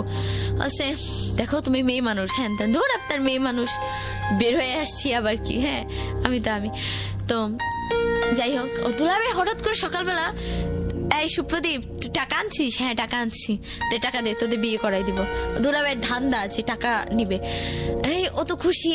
ওর ফ্রেন্ড কিরণও ছিল, যে কি ভাই তোর দুলাভাই মাইনা নিল, মনে হয় তোর ওয়াইফ না হোক ওয়াইফ, যাই হোক ওকে মনে হয় পছন্দ হয়েছে। হ্যাঁ তো আমিও ভাবলাম যাক, তাইলে মনে হয় ঠিকই আছে সবকিছু। তো ও মা একটু পর আমরা গল্প, হ্যাঁ ওইটা আবার কি, তো দীপ আর আমার তখন কিস হয়, মানে লাইফে ফার্স্ট। আমি এমন একটা মেয়ে যে আমাকে কোনোদিন কোনো ছেলে মানে কোনো ব্যাড টাচ পর্যন্ত করে নাই। ওকে বুঝতে পেরেছি। হ্যাঁ তারপর তো আধা ঘন্টা পরে কিছু সেন্টারের লোক আসলো, রিহ্যাব সেন্টারের লোক। হ্যাঁ আয়শা, এই তুমি সুপ্রদীপ খান? হ্যাঁ হ্যাঁ ওকে নিয়ে গেল। আমি অনেক কান্না করছি, অনেক, যে প্লিজ ওকে ছেড়ে দেন। আমি পাটা ধরেও কান্না করছি, তাদের কেউ ছাড়ে নাই। ও বোন আমাকে একদম টানে নিয়ে ছিটকে, মানে খাটে বসেছিলাম, ছিটকে খাটে ফেলে দিল আর ওকে টান দিয়ে নিয়ে গেল। তুমি চুপচাপ বসো ওখানে। আমি কান্না করলাম, আমার মুখ টুক চাপে ধরলো, মানে এখানেও দেখি আরেক অবস্থা। তো ওর দুলাভাই আমাকে, ওই কিরণ ভাইয়াটা, আমি কিন্তু ভাইয়াটাকে চিনিও না। তার আগ পর্যন্ত তো তুমি জানতে না যে দীপ ছেলেটা নেশা করে? না। যখন রিহাবের লোকজন আসছে তখন তুমি কি মনে করছো? আমার পুলিশের লোক ধরে নিয়ে যাচ্ছে। আমরা তখন আমার বয়স কত, 16 তো এখন, তখন মনে হয় 15 বছর, 15.5 এরকম। কতদিন আগের ঘটনা? বছরখানেক আগের না ঘটনা? না না 4-5-6 মাস এরকম। ওকে তারপর কিরণ এখন আমাকে, তার দুলাভাই কিরণের সাথে আমাকে পাঠাই দিবে। কিরণ ছেলেটাকে আমি কখনো চিনি না, জানি না। আবার কিরণের নামে শুনলাম ওর মা নাকি ভালো না, ওর মা নাকি বিভিন্ন মেয়েদেরকে বিজনেস করে, তো এটা নাকি শুনলাম। তো আমি এই ছেলেটাকে আমি কিভাবে ট্রাস্ট করব? তো যাই হোক বললো যে যাও তুমি ওর সাথে চলে যাও, আমি কিছু টাকা দিয়ে দিতে। সুপ্রদীপের টাকাগুলোও দিল না, যে ওই টাকাটা দিয়ে আমি হয়তো কিছু একটা করতে পারতাম। এই দুনিয়ার টাকা যার সবই তার, ওই টাকাটাও দিল না। মাত্র 300 টাকা দিছে। টাঙ্গাইল থেকে ঢাকা আসতে কি 300 টাকা ভাড়া, এই দিয়া এই যাও যাও যাও তাড়াতাড়ি বের হও, বাসা থেকে বের করে দিছে। কানতে কানতে আসলাম। তো এরকম পাশাপাশি কিরণ আমি তো চলে আসলাম। ভাগ্য খারাপ, কিছুতেই লাইফে হ্যাপি হইতে পারি নাই। তা আসলাম। কার সঙ্গে আসলা ওই সময়টাতে? ওই যে ওই কিরণ ছেলেটা, এখন তার কোনো ওয়ে নেই। তো আসলাম, এখন আইসা কিরণ ছেলেটা আমাকে নিয়ে মানে উল্টাপাল্টা কথা শুরু করে দিচ্ছে। এই তুমি আমাকে বিয়ে করবা? তোমাকে আমার খুব ভালো লাগছে, বিশ্বাস করো, তুমি আমাকে বিয়ে করো। হ্যাঁ আমি তোমাকে অনেক খুশি রাখবো। হ্যান তেন। কি ব্যাপার, এত আমার থেকে সুযোগ নিচ্ছে, আমার এটা মনে হচ্ছে। কেন, আমি কি খাবার যে আমি কারোর জন্য আমি ওয়েট করবো না? আমি বলছি দীপ আসবে কতদিনে? বলছে 2 বছর লাগবে। ও দুলাভাই বলছে 2 বছর। 2 বছর আমি কোথায় থাকবো? একটা মেয়ে মানুষ এমন আছে তো আমাকে কেউ মেরেও ফেলে দিতে পারে। কিরণ কি যে আমি বিশ্বাস করব তার কি কোনো গ্যারান্টি আছে? কিরণ নিজে আমার কিছু করবে না? আসার পরে এখানে কিরণ বাসের থেকে আমাকে উল্টাপাল্টা কথা বলা শুরু, জাস্ট আমি অনেক সেফলি ছিলাম, ভালো। তো তুমি আমাকে বিয়ে করবে? তুমি একটাই কথা, গায়ে হাত দেয় না, বাট বিয়ে করবে কিনা, মানে ও আমাকে পাবেই, বিয়ে করবেই না। তো আমি বলছি কি পল্টন আমার একটা ভাইয়ের বাসা, তো পল্টন, স্বপন নাম, স্বপন পলি ভাই ভাবি। তো এখানে ব্যাক করলাম। আমি মনে করছি কি যাক ফ্যামিলিতে এখানে গেলে ভাইয়া মনে হয় কিছু একটা করে দিবে, যে যাক বোন তুই আসছিস, ওকে একটা জব দিয়ে দিই, তুই তোর মতো থাক। না ভাইয়া ও ডাইরেক্ট খালাকে ফোন দিল, আসলো, বাড়িয়ালি ছিল তাদের, আইসা সবাই মিলে আমাকে মারলো। সবাই আমাকে এক নামে চিনতো, আমাদের স্কুল ওইদিকে সবাই বৈশাখী। আর এখন আমাকে সবাই বাজে নামে চিনে। এই মেয়েটা তো ভাইগা গেছিল, এই মেয়েটার লাইফ শেষ, এই শেষ সেই শেষ। কোন একটা দোকানে গেলাম, তুমি না ভাইগা গেছিলা? কি বলবো, পাশে লোকজন সবাই তাকায় থাকে। যেই লোকগুলো আমাকে ছাড়া চলতো না, যে তার বোনেরাই কিন্তু অনেক প্রবলেম ফেস করছে, যে আমাকে নিয়ে গেছে, যে আমি তাদের সমস্যাটা সলভ করে দিছি, তারাই আজকে বলে আমাকে বাজে নামে ডাকে। তারাই এই মেয়েটা শেষ, মেয়েটা শেষ। তখন নাকি সিজান, জানি না, তখন নাকি সিজান হচ্ছে ও কি কাজটা ঠিক করলো। আমি সেই কথাটাও বলছে, হ্যাঁ বলছে। আমি যদি সিজানের কাছে যাইতে পারতাম, বলেও না তুই ভাইগা গেছিলি, তুই এবার সিজানের কাছে যাবি, ওর যেই মা। তো এরকম বাসা থেকে প্রচুর টর্চার করতেছে, উঠতে বসতে খোটা, তুই ভাইগা গেছিলি, তোর জন্য মুখ দেখাইতে পারি না, মান সম্মান সব শেষ, আমাদের সব শেষ, সব এরকম ভাবে বলতো। কেউ যদি আমাকে দেখে ভালো লেগে আসতো, তাও যদি সে শুনতো যে ভাইগা গেছি, ক্যান্সেল, রিজেক্ট করে দিত, বিয়ে হবে না। তো এখন আমার ফ্রেন্ডরা বলতেছে, যেই ছেলের জন্য তো লাইফটা শেষ হয়েছে, আসার পরে তুই সেই ছেলেটার কাছে যাই, মানে দীপের কাছে। তো আমি 2 বছর কিভাবে ওয়েট করবো? তো শান্তাকে বললাম, তো বললো দেখি দোস্ত, তখন আমি এসএসসি পরীক্ষাটা দেই নাই, দেখি দোস্ত আমি কিছু একটা ম্যানেজ করি। তো আমি যখন বসেছিলাম, তো বাবু নামের একটা ছেলের সাথে আমার কথা হয়, সেটা হচ্ছে কিরণের ফ্রেন্ড। তো ওই ছেলেটা আবার আমাকে বলে কি, আপু আমি তোমাকে বোন বললাম, তুমি আমার কাছে আসো, আমি তোমার একটা ব্যবস্থা করে দেবো। তো নাই মামা থেকে কানা মামা অনেক ভালো, চিনি না জানি না, একেও আমি কোনোদিন দেখি নাই, তার বয়সই শুধু শুনছি, তার কিছুই জানি না। তো যাই হোক গেলাম, যাওয়ার পরে ওই ছেলেটা আমাকে দেখে মানে ফিদা হয়ে গেছে, কোনোদিন মনে হয় মেয়েই দেখে নাই। আর আমি খুব মডার্ন ছিলাম, ওয়েস্টার্ন ভাবে গেলাম, দেখা আমি আজকের রাতের ভিতর তোমাকে রেজিস্ট্রি করবো। এটা পসিবল না, এটা ইম্পসিবল, আমি কিভাবে তোকে বিয়ে করব? না এটা পসিবল। তো আমাকে নিয়ে গেল তার বাসায় মানে তার মামির বাসায়, তার মামির সাথে রাখলো। ওই ছেলেটা আবার বদনাম ছড়াইলো কি সব দিক দিয়ে, ও আমার বউ আমার সাথে রাতে থাকছে, হ্যান ত্যান বদনাম ছড়াই দিল। তো আমার খালা আবার ফোন দিয়ে জিজ্ঞেস করলো, খালা আবার নাম্বার ছিল, যে ও কি তোমার কাছে? বাবা বলছে হ্যাঁ, ওর সাথে তো আমি রাত্রে ঘুমাইছি, হ্যাঁ তার মানে আজে বাজে কথা শুরু করলো। তো বলছে যাক, মনে হয় তাহলে ও বিয়ে করে ফেলছে, দেখ আর খবর নিব না। কিরণ আবার আমার একটা হেল্প করলো, কি বললো কি, তুমি এখান থেকে বাঁচতে চাও?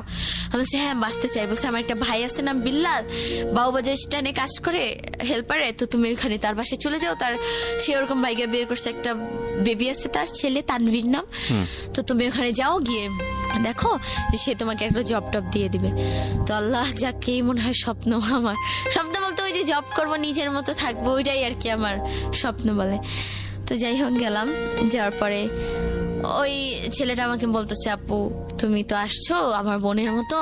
যাই হোক ওই বাবু ছেলেটা আবার, তুমি আমার বউকে ভাগাই নিয়ে আসছো। বউ বলতে কি, তুমি আমি যে মেয়েটার, আমি আবার আমি যখন আসছিলাম খালার গয়নাগাটি নিয়ে আসছিলাম আবার, মানে আমার তো দীপের সঙ্গে যখন পালাইছিলে তখন গয়নাগাড়িগুলো নিয়ে আসছিল না, তখন নিয়ে এসে নাই, বাবুর সাথে যখন আসছিলাম তখন গয়নাগাটি নিয়ে। দীপের পরে বাবুর সঙ্গে যখন পালিয়েছো?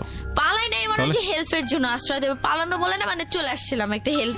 থাকবো না খালার সঙ্গে?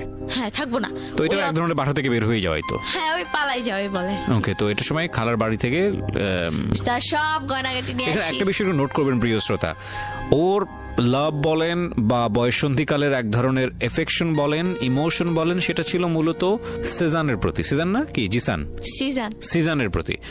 সেজানের থেকে টার্ন করলো হলো দ্বীপের প্রতি, সুদীপ বা সুপ্রদীপ, এই দ্বীপের প্রতি। এবং দ্বীপটা আলটিমেটলি ওর সে অর্থে লাভ ছিল না, কারণ ওর বাসার মধ্যে যত ধরনের প্রবলেম হচ্ছিল, সেই প্রবলেমগুলো থেকে বের হওয়ার জন্য সামহাও ও দ্বীপকে আশ্রয় মনে করতো, এবং দ্বীপ ওকে মোটিভেট করছিল সেই জায়গাটি থেকে। এই জায়গাটা থেকে বের হয়ে আসার পরে ওর লাইফে সবচেয়ে বড় দুর্ঘটনাটা যেটা বলা হয়, সারাউন্ডিং এ ও কালার হয়ে গেল, যেটা হয় আমাদের সমাজে। মেয়েরা এরকম একটা কোনো কিছু করলে ওই মেয়ে সমাজে মুখ দেখাতে পারে না, ওই মেয়ের পরিবারের লোকজনরা দেখাতে পারে না, ওর ক্ষেত্রেও সেটাই হয়েছে। এবং তখন ও এসকেপ করার চেষ্টা করছিল, যে বাসা থেকে যেভাবেই হোক না কেন আমাকে বের হয়ে গিয়ে একটা মানে নিঃশ্বাস নেওয়ার মতো একটা জায়গায় থেকে আমাকে একটা সুন্দর জীবনযাপন, যদি আমি একটু হলেও নিঃশ্বাস নিতে পারি। তো সেই জন্য সে আরেকটা ছেলের হাত ধরলো, এবং সেই ছেলেটা মোটেও তার লাভ ছিল কিনা আমি জানি না, তবে ছিল কি না লাভ ছিল না। এবং সেই ছেলেটার কাছে যখন সে আসলো, তখন সে খালার গয়নাগাটি সাথে করে নিয়ে আসলো। কত টাকার গয়নাগাটি বা কি নিয়েছিলে তুমি? 2 লাখ টাকার গয়না হবে। ওই গয়নাটার কথা শুনেই মানে ছেলেটা আরো পাগল হয়ে গেছে। মানে বিষয়টা দাঁড়ালো এরকম, যে ওর খালার বাসায় কোনো রকম তাও থাকতে পারতো, কিন্তু এই গয়না চুরির পরে সে যে থাকতে পারবে না বা তার অবস্থা যে আরো বেশি জটিল হবে, এটা খুব সহজেই অনুমেয়। তো গয়না চুরি করে তুমি গেলা বাবুর কাছে, তারপর গয়না চুরি বলতে ওই যে নিয়ে গেলাম, যে এখন তো ওই ভাইটা বলছে আমাকে একটা আশ্রয় দেবে, হয়তো ওই গয়নাগাটি বিক্রি করে হয়তো কয়েকদিন নিজেকে চালাইলাম, তারপর যখন জব হয়ে যাবে বা কিছু একটা হবে, মানে আমার ধারণা ছিল ওরকম যে হবে, যে নিজেকে চালাইতে পারবো। তো ওই ছেলেটাই আরো চোরের উপরে বাটপারি আর কি বলে, ওই ছেলেটাই আর কি চাচ্ছে যে ফিটিং দেওয়া হলে আমার গয়নাগুলো নিয়ে যাবে। মানে এখন এই ছেলেটার টার্গেট আগে ছিলাম আমাকে তো পাই নাই, এখন মানে গয়নাগুলোর উপরে টার্গেট, গয়নাগুলোর জন্য আর কি আমি পিছে ছাড়তেছে না। এখন এই গয়না দেখেই আমাকে বিল্লাল বউ আর কি নাকি আশ্রয় দিছে, এটা আমি জানছি। তো দেয়, এখন তাদের লোক, আমার খালার 2টা বালা ছিল, চেন, মোটামুটি অনেক কিছুই ছিল, 2 লাখ টাকার গয়না। তো এসবের প্রতি সবার মোটামুটি নজর পড়ে যায়, কিরণের নজর পড়ে। কিরণ তখন আবার বলে কি, কিরণ তখন আবার ওর ভাইকে ওভারটেক করে আবার সে আগের মতো, আমি তোমাকে বিয়ে করব, দেখো আমি তোমাকে এখন একদম রেলি বিয়ে করবো। আমি বলছি তাহলে তখন রেলি বিয়ে করতে চাও না? ও তখন যাই সিএম দিয়ে, আর এখন যাচ্ছি মন থেকে। আমি বলছি তখনও যখন চাও না এখনো চাও না, এটা পসিবল না। তো যাই হোক, এখন তো ওই ভাইটাও বলতেছে এখন বোন তুমি কি করবা, তো ওই ছেলেটা তো সবাই তোমাকে ডিস্টার্ব করতেছে, তাদের গ্রামের বাড়ি হচ্ছে বিক্রমপুর, চলো আমি তোমাকে বিক্রমপুর নিয়ে যাই, তুমি আমার ওখানে আমার বোন আছে তার সাথে তুমি কয়েকদিন থাকো। আমার এখানে নিয়ে যাই, তার এক মামা তো ভাই আবার আমাকে পছন্দ করে, এখন ভাবতেছে এই যে এই গয়নাগুলা নিতে পারবে সে, আবার ওই মামা তো ভাইও মানে আমাকে বিয়ে করার বদলে তাকে অনেক কিছু আর কি দিতে চাইছে, তো সেই লোভে সে তার কাছে বিয়ে দিয়ে দিবে। ছেলেটা দেখতো অতটা ভালো কি, আমি ছেলেটাকে চিনিও না, সে আমার সম্বন্ধে জানে, আমিও বলতেছি কি সে জানবে আমার ব্যাপারে, কি সব আমি গোপন রাখবো, কিচ্ছু জানবে না। এটা কি কখনো হয় সবকিছু গোপন রেখে? আমি বলছি না, এটা সম্ভব না। যদি জানে আমি, যদিও ছেলেটাকে আমি বিয়ে করি, আমার সংসার একদম ডেফিনেটলি ভাঙা যাবে। বলছে না ভাঙবে না। তো যাই হোক, আমি অনেক জোর জবরদস্তি এখান থেকে আসি। আসার পরে সে বলতেছে বোন আমার ঘরে চাল নাই বাজার নাই, মানে টাকা। আমি আবার একটা গয়নাও আমাকে দিয়ে জোর জবরদস্তি বিক্রি করাইছে। ওকে, তো কি করবো, ওই টাকা দিচ্ছি, তাদের ফ্যামিলিতে মানে সংসার চালাতে হেল্প করতেছে আমি। এই টাকা তার বোনের বাড়িতে নিয়ে গেছিল, সেখানে যত টাকা খরচ করছে একটা সুতা পর্যন্ত দাঁড় খেয়ে নেয়, আমার ওই টাকাই সব। এখানে আসছে ওই টাকা, এই আমার ফুচকা খাইতে মন চায়, এটা যাই হোক থাক, সব টাকা আমার উপরে দিয়ে যাচ্ছে। তো যাই হোক, এরকম বাবু ছেলেরাও প্রেশার দিচ্ছে। পরে আমাকে এখন বলতেছে কি যে আমার টাকাটা শেষ, এখন আমাকে গয়না তো আমি আর বিক্রি করবো না, একটা বিক্রি করে ফেলছি বলে, অনেক বলে আর বিক্রি করবো না। তা এখন তারা আমাকে আর রাখতে পারবে না, তার বউ আমাকে রাখবে, তুই আমার সাথে থাকবি। হ্যাঁ, এখন সে বলতেছে কি ও যদি থাকে তাহলে আমি তোমার সংসার ছেড়ে চলে যাবো। স্বাভাবিক, কিন্তু এটা একটা এক্সট্রা মেয়ে কেন রাখবে, আর ঘুমাইতামও তাদের সাথে। হ্যাঁ, মানে বলে কি যে সোজা না ঘুমায়, মানে একটু বাঁকা ঘুমায়, আওড়াআওড়ি বলে যে আমি তার বউয়ের সাথে, মাঝখানে তার ছেলে, ওই পাশে সে। তারপরও মানে তার বউ এরকম বলতেছে, তাকে থ্রেট করতেছে। তো সে বলতেছে বোন তাহলে তুমি চলে যাও। তো যাওয়ার সময় আমি তাকে 2000 টাকা দিয়ে যাই যে ভাইয়া আমি হয়তো আপনার অনেক কিছু লস করলাম না। বলছে না না সমস্যা নাই। তো টাকাটা আমি তাকে দিয়ে আসি 2000 টাকা। তো নেন ভাইয়া টাকাটা রাখেন। তো কই যাবো আবার ফ্যামিলির কাছে। ওই ফ্যামিলির কাছে গেলাম, আবার টর্চার শুরু, আবার লোকে আরো কথা বলতেছে। তো মানে লোকের কথাগুলো মানে এতটাই পর্যায়ে চলে যেতেছে যে বাড়িওয়ালা পর্যন্ত যে এই মেয়েকে রাখতে দিব না এই বাসায়, ওকে বের করে দাও, ওকে এটা করে দাও, ওটা করে দাও। আমি কোথায় যাব, কি করব? পরে এই যে নাই এসএসসি পরীক্ষাটা দিব। এসএসসি পরীক্ষা এবার আমি এসএসসি এক্সাম দিছি মধ্যবাড্ডা আলাতুন্নেসা স্কুল থেকে, মানে সেন্টার পড়ছে এখানে। তো আমার ফ্রেন্ড, ওর নামটা আমি বলবো না, আমার ক্লোজ ফ্রেন্ডটাই, ওই নাইমের সাথে আবার যোগাযোগ। নাইম তুই যেমনি হোক ভাই ওকে তুই ইয়া কর, ওকে তুই একটা ব্যবস্থা কর, ওকে তুই নিয়ে যা। কই নিয়ে যাবো? তোর কাছে নিয়ে ওকে রাখ, তুই একদিন না একদিন তোকে ভালোবাসতিস, তুই এখনো আমি জানি ওকে ভালোবাসিস, তুই ওকে তোর কাছে নিয়ে তুই ওখানে কোনো একটা মেসে ওকে রাখা, ওকে একটা জব টপ দিয়ে ওকে মানে খালি বাঁচা। হ্যাঁ বাঁচা। তো নাইম ছেলেটা বলছে ঠিক আছে চলে আসো। চলে আসলাম, রংপুর চলে গেলাম। তো রংপুর গেলাম, এখানে যেদিন যাব। আচ্ছা, তোমার একবারের জন্য এটা চিন্তা হয়নি যে তুমি যদি লেখাপড়াটা অফ করো তাহলে তোমার লাইফটা শেষ হয়ে যেতে পারে? লেখাপড়া কই অফ করছি, এসএসসি এক্সাম দিছি, এখনো রেজাল্ট আসে নাই। সো এই মনে হয়েছে 3 মাসের মধ্যে লাইফ যেরকম ইচ্ছে সেরকম গোছা নিতে পারবো, তারপরে পাশ করলে আবার আরেক জায়গায় ভর্তি হয়ে যাবো, বিষয়টা এরকম? ওর হাসি বা ওর কথাবার্তা শুনে আপনারা বুঝতে পারছেন যে ওর মেন্টাল ম্যাচুরিটি ওর বয়সের সাথে যতটুকু হওয়া উচিত ততটুকুই হয়েছে, এর বেশি হয়নি। কিন্তু প্রসঙ্গ হচ্ছে যে এই ধরনের এই বয়সে ছেলেমেয়েরা ভুল করতে পারে, কি লেভেলের ভুল করে এবং তাদের জীবনটা আসলে কোথায় গিয়ে দাঁড়ায়। কারণ আমি বলছি যে এই অনুষ্ঠানটা সব শ্রেণীর মানুষজন শোনেন, সুতরাং সেদিক থেকে আজকের এই অনুষ্ঠানটা খুব গুরুত্বপূর্ণ। হ্যাঁ বলো। তারপর রংপুর যাব, তো নাইমের আসার কথা 11 তারিখে, আমি 8 তারিখে বের হয়ে যাই। মানে আমি আর সহ্য করতে পারতেছি না, বাসায় কি করব, বের হয়ে যাই। ফোন দিলাম, হ্যাঁ কই তুমি নাইম? কেন?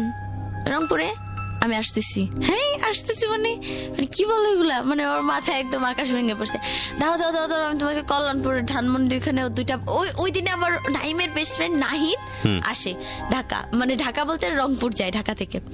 তো আমি ওর সাথে গেলাম। আপেল ভাইয়া নামের একটা ভাইয়া ছিল, আমাকে খুব হেল্প করছে যাওয়ার সময়। নাইম আবার কি করছে, তোমার কাছে টাকা আছে? আমি বলছি কোত্থেকে? আমার কাছে তখন টাকা কিছুই ছিল না। বিকাশে টাকা পাঠাইলো আমার যাওয়ার ভাড়া, আমার ওখানে যে কি বলে ফুড ভিলেজ, ওখানে নাইমা খাওয়া দাওয়া, রাতের খাবার দাবারের খরচ সবকিছু পাঠানোর পর আমি রংপুর যাচ্ছি। তো মাঝখানে সমস্যা হলো কি যে বাসে যাব, যে বাসে আমার বাসের নাম্বার হচ্ছে 170, আমাকে ওই যে আপেল ভাইয়া যে ও একটা, আমার কাছে ফোনও নাই, আমি মানুষের ফোন দিয়ে রাস্তায় নামে কল দিছি, আমার ফোনটাও নাই, ফোনটা ভেঙে ফেলছে খালু, তো ফোনও নাই যে কিভাবে কি কথাবার্তা বলবো ওর সাথে, কিভাবে যোগাযোগ করে দেবো। তো এখন ওই ভাইয়াটা মিস্টেক করছে কি যে ওই 107 ও 170 আমাকে ওই গাড়িতেই উঠাই দিছে ওর বেস্ট ফ্রেন্ড নাহিদের সাথে, নাইমের। তো যাই এখন তো আমাকে নামাই দিবে রাস্তায়, ওর বেস্ট ফ্রেন্ডের সাথে আবার দুটো ছেলে ছিল, রাসেল আর একটা কি জানি একটা নাম, সাইদ না রাশেদ নাম। তো এরকম যাই, এখন তো আমাকে নামাই দিবে, আপনার বাস তো এটা না, আপনার টিকিট ক্যান্সেল করে দেবো। এখন পরে ওই নাহিদ ভাইয়াটা কি করছে আমার জন্য বলে কি সারা মানে রাস্তায় নামছে, নাইমা আরো দুজন ভাইয়া তো খেপছে, এই রংপুর চলো আমরা কি তুমি জানো মার ভ্যান। পরে যাই হোক আমার জন্য সারা রাস্তা সে দাঁড়াই ছিল, একবার বসে ওই সামনে গিয়ে ইঞ্জিনের ওখানে বসে অনেক কষ্ট করে গেছে। আর আমার যে গাড়ি ওটা আমার সিট বুকিং হয়, মানে লোকাল উঠাই দিছে সিটিয়া করে।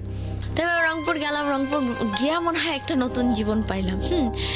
ও আরেকটা কথা বলা ভালো, নাইমের সাথেও আমার কোনোদিনও দেখা হয় নাই ফেসবুকে, ওই ফেসবুকে চ্যাটিং, ফোনে কথা আর ভিডিও কলে একদিন। সুপ্রদীপকে তো অল টাইম মানে প্রায় ভিডিও কল দিতাম, নাইমকে একদিন আমার ভিডিও কল। রংপুরে তুমি গেলা কার ভরসায়, কিসের জন্য যাচ্ছ? মানে আমি তুমি এত নাম বলছো আমি কনফিউজ হয়ে যাচ্ছি আসলে। নাইম, কখনো কখনো দীপ, কখনো বাবু, কখনো কি, মানে এত কিছু কেন? মানে ফেসবুকে যাকে পাচ্ছ তার সঙ্গে সম্পর্ক হয়ে যাচ্ছে, এরকম কি ব্যাপার? True confession actually. হ্যাঁ, তারপর বলো, রংপুরে গেলা তুমি কার ভরসায়? নাইম। নাইম, অথচ তুমি তাকে একদিনও দেখো নাই? না। ওকে, বলো।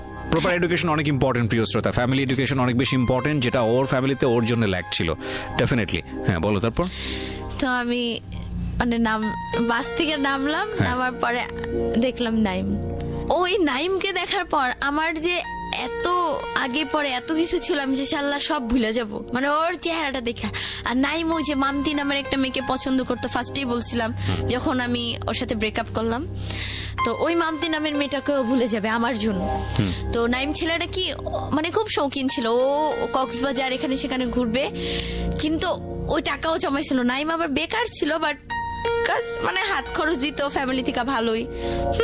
তো নাইম আমাকে মেসে রাখলো, রাখার পর ভাবতেছে জব দিয়ে দিবে, নাইলে ওই একটা জব করে আমাকে চালাবে। হ্যাঁ, নাইম আমাকে বিয়ে করবে, আমিও খুব রাজি, মানে আমিও রাজি যে এবার আমি একদম মন থেকেই যাচ্ছি যে কাউকে বিয়ে করবো, সে হচ্ছে নাইম। মানে মন থেকেই, মানে মনে হলো কি যে আমার ফার্স্ট লাভ যদি সিজান হয় তাহলে আমার লাইফের সেকেন্ড লাভটা হলো নাইম। তো যাই হোক নাইম আমাকে মেসে রাখলো। তো ওইখানে কারমাইকেল যে ক্যাম্পাস, রংপুরে কারমাইকেল ক্যাম্পাসে সারাদিন ভাইদের সাথে ছিলাম, তৌকির ভাইয়া, সাগর ভাইয়া, মানে ওইখানে গেলাম কি মানে সব খুলে কি আমি মনে করছি কি আমার যে ফ্রেন্ডটা ওকে হয়তো সব বলছে আর কি, যে ফ্রেন্ডটা আর কি ওর মাধ্যমে লাইন করে দিছে শান্তা আর কি, ও হয়তো বলছে, কিন্তু না, ও শুধু এটুকু বলছে ও বাইকে গেছে একবার, হ্যান তেন, হ্যাঁ বিয়ে হয় না এটা তো জানি, মানে এত কিছু বলে দিচ্ছে, এত কিছু হয়ে গেছে, ভাইঙ্গা বলে নাই। তো আবার বলছে কি থাক, আমার ফ্রেন্ডদেরকে এত কিছু বলা লাগবে না, শুধু এটাই বলবো তোমার ফ্যামিলি থেকে একটু টর্চার করতো, তুমি লাইফের ফার্স্ট কারোর সাথে ভাইগা আসছো, সেটা হলাম আমি নাইম। এটা আর আমি তোমাকে বিয়ে করবো 6 মাসের মধ্যে, তোমাকে আমি খালি ডিপ্লোমাটা শেষ করে বিয়ে করবো। তো আমিও খুব খুশি যে যাক এখন মনে হয় একটা পারফেক্ট ছেলে পাইলাম এখন। তো কপালে জোরে তারে হারাইলাম যে সারাদিন কারমাইকেল ক্যাম্পাস, মানে ছেলেটা এখন আমাকে ফার্স্টে যখন গেছি নিজস্ব মেসে তুলে দিতে পারে নাই, কোথায় রাখবে, এর পায়ে ধরতেছে আপু, এখানে মেয়েদের এক্সট্রা হোস্টেল বলে যে আপু একে একদিন রাখেন আপু, একে ছেলেটা নাইম ছেলেটা যদি পারতো আমার একটা, সেই রংপুর কেউ জানতো না যে আমি গেছি ওইখানে, আমাকে কিছু খারাপ কিছু একটা করে আমাকে মেরেও ফেলে দিতে পারতো, কিন্তু না, ছেলেটা আমাকে সত্যি ভালোবেসে ফেলছিল নাইম। এদিকে হলো কি ওই সুপ্রদীপ ছেলেটা যে চলে আসলো রিহ্যাব থেকে, 3 মাস পরে আসলো আইসা, ওই যে আমাদের যে গ্রুপে মিট হইছে ওই গ্রুপ থেকে আমার নাম্বারটা নিল নাইম, আবার আমাকে যে নাম্বারটা দিছে ওই নাম্বারটা আবার বলছে যে ওই নাম্বারটা তুমি কাউকে দিও না, কিন্তু ওই যে বেস্ট ফ্রেন্ড বিজয় নামের আমার একটা বেস্ট ফ্রেন্ড ছিল, ওকে দিলাম। তো ওরা বুঝতে পারে না, ওরা ফান করে নাম্বারটা গ্রুপে দিয়ে দিছে। তো আমাকে ফোন দিয়ে, হ্যাঁ তুমি জানো নাইমের আইডি আমি জানি, নাইমকে আমি সব বলে দেবো, মানে থ্রেট দিতেছে যে আমাদের বিয়ে হয়েছে। আমি বলছি কই আমাদের বিয়ে হয়েছে, আমাদের তো বিয়ে হয় না। আমি বলবো ছেলে মানুষের মন বুঝো তো, জেলাস ফিল হবে, তোমাকে ছেড়ে দিবে, ভালো লাগবে। তখন আমি নাইমকে বললাম, নাইম আবার ওই এডিক্টেড মেয়েটার সাথে আমাকে রাখতেছে। মেয়েটার বিহেভিয়ার মানে আমি চাচ্ছিলাম কি যে এখন একটা খোলামেলা একটা জীবন, যে এখন আমার লাইফে কোনো শাসন থাকবে না, মানে কোনো পেইন থাকবে না, কোনো প্যারা থাকবে না, একদম সিম্পলি একটা স্বাভাবিক একটা মেয়ের লাইফটা যেমন হয় সেরকম। মানে একে দুয়ে মেসে রাখলো, পরে আর দেখতেছে আর মেসে রাখাটা পসিবল হচ্ছে না নাইম। পরে ওই এডিক্টেড মেয়েটা একটা বাসা ভাড়া নিয়ে থাকলো। মানে কি বলবো, ওই মেয়েটার সাথে যখন আমি রাত্রে ছিলাম, নাইম আমাকে রেখে আসলো। ওই মেয়েটা, তার হাজবেন্ড বাইরে থাকে, সে বাইরে থাকে, সে রাতে একটা ছেলে ডাকে আনছে ঘরে, তার সাথে আমার সামনে উল্টা পাল্টা শুরু। এখন আমার তো ফোন না, এখন আমি কি করবো? বলতেছি কি আপু, এখন আমার ঘরে থেকে যে বের হবো তাও আমি কি বলবো? আবার বলতেছি কি, আরে না ও ডোন্ট মাইন্ড, আরে ওই মাইন্ড করবো না, কি হয়েছে তাতে, এগুলো বলতেছে। আমি বলছি কি আপু আপনার কি কোনো স্মার্টফোন আছে? বলছে হ্যাঁ। আমি বলছি একটু দেন না, মানে এখন আমি ওই দিক ঘুরে টাইম না পাস করতে হবে। পরে আমি যাই হোক ফোন নিয়ে ওই দিক ঘুরা, যাই হোক ফোন টোন টিপাইলাম আমি কিছুক্ষণ। তারপর যখন পরে ছেলেটা চলে গেল, মানে আমি আর কি বলবো, মেয়েটার সাথেই ঘুমাইলাম রাত্রে, ওই ছেলেটা চলে গেল। সকালে উঠে নাইমকে বলি, নাইম তো চোখ না, ও আমার ফ্রেন্ড, দেখো এখন ওর সাথেই তোমাকে থাকতে হবে, দেখো তুমি হালকা ওর সাথে কাজ টাজ করবো, তোমার খালার ওখানে থাকলে কি তুমি পেনে ছিল না, তাইলে তুমি এখান থেকে এখানে ভালো আছো না। ও আমারটা বুঝতেছে না, ও বলতেছে তুমি হয়তো এখানে ভালো আছো। আর নাইমের আবার একটু রাগ বেশি আর শ্বাসকষ্ট সমস্যা কিছু হইলে আমি হাত কাটলাম, কিন্তু আমি যদি আবার ক্ষতি করতে চাই ওর হাত পা কাইটা আসে, মানে ওর জন্যই পারলাম না কিছু, নাহলে আমি যাই হোক। পরে আমি মেয়েটার সাথে আমি কিছুতেই থাকবো না। আর সুপ্রদীপ আইসাও থ্রেট দিতেছে। পরে আমি নাইমকে বললাম কি নাইম এরকম এরকম সুপ্রদীপের সাথে আমার বিয়ে হয়েছে। বল কি নাইম মানে তো স্টক করে একদম, কি? আমি বলছি হ্যাঁ সুপ্রদীপের বিয়ে হয়েছে, আমি কাছে চলে যাবো। বদনাম যে ওর সাথেই গেছিলাম, থাকবে ওর সাথেই চলে যাই। তো যাই হোক গেলাম, তো সুপ্রদীপ আমাকে নাইম টাকা দিল, আবার টাকা পয়সা দিয়া আমাকে বাসের টিকিট কেটে দিল। যাওয়ার সময় আমার দিকে একটু ফিরা তাকাইলেই কষ্ট লাগে, মানে ও কান্না করে, সাগর ভাই সবাইকে জয় ধরে কান্দাছি, ভাইয়া আমি চলে যাব। সবাই এখন তো সবার কাছে যে হাইড রাখছে ব্যাপারটা, যে বলা যাবে না ওর এত কাহিনী। তো সাগর ভাই বলছে এই তুই যাবি কেন, তুই না বাইকে আসছিস, নাইমকে বিয়ে করবি। আরে বিয়ে খাই না কতদিন রে, হ্যাঁ কত একটা মজা, কিরে তুই যাবি কেন? আমি বলছি সাগর ভাই আমার না যাইতে হবে, আমার ফ্যামিলির কথা মনে পড়ছে। মিনাজ ভাই জিজ্ঞেস করতেছে এই তুমি আর আনছো কেন, হ্যাঁ একটা মেয়ে আনছো, এখন তুমি পাঠাই দিতেছো নাইম রে, ভুল বুঝছে না, বলে থাক ভাই ও যাক। গেলাম ঢাকায় গেলাম, ও সুপ্রদীপ বলতেছে তুমি আমার কাছে আবার তুমি আমার কাছে চলে আসো, আমি তোমার সব খরচ দিব, আমি তোমাকে বিয়ে করব। গেলাম, রংপুর থেকে ঢাকা আসতে অনেক টাইম লাগে, 8-9 ঘন্টা। রাত 11টার গাড়িতে উঠছি, সকাল 9টার সময় নামছি গাড়ি থেকে, পুরাই টায়ার্ড। আসলাম আবার বাবুবাজার আসলাম, বাবুবাজার আসা দীপকে ফোন দিলাম, দীপ কই তুমি? আসলো, আচ্ছা বলে কি আমি তো তোমাকে শুধু দেখতে চাইছিলাম, আমি তো তোমাকে আনতে চাইনি। এটা একটা কথা, এটা একটা কথা দীপ। হ্যাঁ কি, আমি তোমাকে শুধু আনতে চাইছি, মানে দেখতে চাই, আমি তোমাকে আনতে চাই নাই তো। ও নগদ পোল্টি, কি করব এখন? আমার তখন এমন কেউ নাই আমি তাকে ফোন দিয়ে বলবো ভাই আমাকে একটু আশ্রয় দেন কোথাও। হ্যাঁ আশ্রয় কেন দিবেন, আমি একটু যুবতী মেয়ে দিবে, কিন্তু ওই যে সুযোগে সৎ ব্যবহার করার জন্য সবাই। তো এই কথাগুলো ভাবি কার কাছে যাব। আবার নাইমকে আমি ফোন দিয়ে বললাম, নাইম বলে কি তুমি সোজা তুমি চলে আসো রংপুর। হ্যাঁ নাইম এক কথা, তুমি রংপুর চলে আসো, আমি তোমাকে ওই ছেলের এখন সুপ্রদীপ বলে কি আমি না তোমাকে একা ছাড়বো না, আমিও না তোমার সাথে রংপুর যাবো, টাকাটা কি ওর বাবা দিবে? হ্যাঁ মানে এমন একটা অবস্থা। আবার নাইম এক্সট্রা আবার টাকা পাঠালো, 500 টাকা করে টিকিট, আবার এক্সট্রা টাকা পাঠালো, ও আসবে, ঠিক আছে আসুক। গেল সকালে, পরে ওর ফ্রেন্ডরা সবাই জানছে মোটামুটি যে এনতেন ও মেবি ওর হাজবেন্ড, তাহলে নাইম তুই কেন ওর জন্য এত কিছু করবি, সবাই স্বাভাবিক। তো নাইম তো কান্না করে, নাইম তো আমাকে আসতে দিবে না। তো যাই হোক নাইম বলে ঠিক আছে আবার টাকা পাঠাই দিই, তুমি আবার চলে যাও ঢাকায়। তো ঢাকায় চলে আসলাম ওর সাথে। আবার রংপুর থেকে নাইম বললো যে থাক তোমরা চলে যাও, তোমরা তোমাদের মতো সুখী মানে হ্যাপি একটা লাইফ করো। তো যাই হোক আসলাম, আসার পরে সুপ্রদীপ আবার হ্যাঁ আমি তো তোমাকে শুধু একটু দেখতে চেয়েছিলাম, এখন তুমি আবার আনলা, তুমি আবার আমার গলায় ঝুলে আসলা, আমি তোমাকে দিয়ে এখন কি করব? এখন আমাকে রেখে আসছি সুহান ভাইয়ের বাসায়, মানে এই বাবুবাজারে একটা সোহান ভাই, তার বাসায় রেখে আসছে। রেখে এখনো আমার কোনো খোঁজ খবর নেয় না। নাইমকে ফোন দিচ্ছি, নাইম বলছে ভালো আছে, আমি বলছে হ্যাঁ ব্যাস এত কথা নেই। নাইমের সাথে তো আমরা কেন আমাকে পাঠাই দিল, ভালো মতো কিছু না শুই না।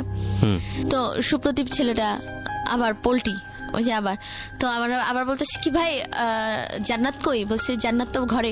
জান্নাতকে একটু বের করেন, আমি ওকে একটু ঘুরায় টুরায় নিয়ে ইয়ে করো। তো সোহান ভাই আবার আমাকে বুঝাইলো দেখো ও কিন্তু একটা এডিক্টেড ছেলে, তোমার লাইফটা শেষ হয়ে যাবে, তার থেকে তুমি সারা জীবন মানে বিয়ে করো না, তুমি এমনি থাকো, তাও তুমি ভালো থাকবা।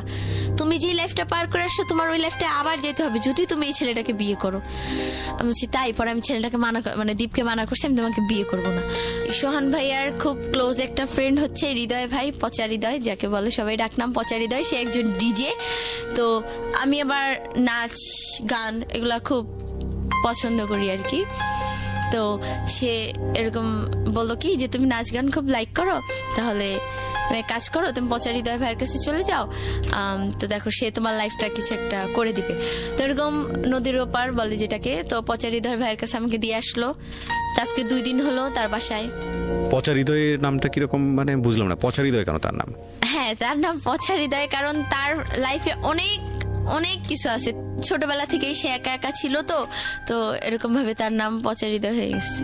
ওই ডিজে নাচ গান করে, তো এরকম অনেকে আছে না নাম বানায় দেয়, বা অনেক কাহিনী আছে তো তার, সেজন্য এখন এগুলো বলা শেষ করা যাবে না। তো যাই হোক, তার নামে পচা হৃদয় হয়ে যায়। তো এরকম সোহান ভাই দিয়ে আসে, বলে যে ভাই ওকে একটু আপনার কাছে রাখেন, একটু নাচটা শিখান, আপনার সাথে নিয়ে ওকে একটু ফাংশনে নিয়ে যাবেন, নিয়ে তারপর দেখেন ওর লাইফটা একটু সেটেল করে দেন কি হয়। তো এদিকে আবার পচা মানে হৃদয় ভাই আর তার ওয়াইফ, তো তাদেরও অনেক কাহিনী আছে। তো যাই হোক, এখন আসছি এখানে 2 দিন হইলো। তো এরপর এই সুপ্রদীপ ছেলেটা আমার ফোন টোন সবকিছু নিয়ে যায়, মানে এরপর থেকে আমাদের 2-3 দিন হলো ওর সাথে আমার আর কোনো কন্ট্রাক্ট হয় না, ও কখনো চেষ্টা করে নাই। তো তোমার এখন প্ল্যানটা কি তাহলে? প্ল্যানটা হ্যাঁ বলি আমি। তো আমি নাইমকে আবার কল দিছিলাম, তো নাইম বললো যে দেখো কি হয়। এখন নাইম ওইখানেও তো নিয়ে যেতে পারবে না। তুমি তাহলে কি করবা? তোমার প্ল্যানটা কি, লাইফের প্ল্যানটা কি? জানি না। বাসাতে যোগাযোগ করছিলা? বাসায় তো ত্যায্য, কেউ আমাকে চায় না। তোমার মা? না।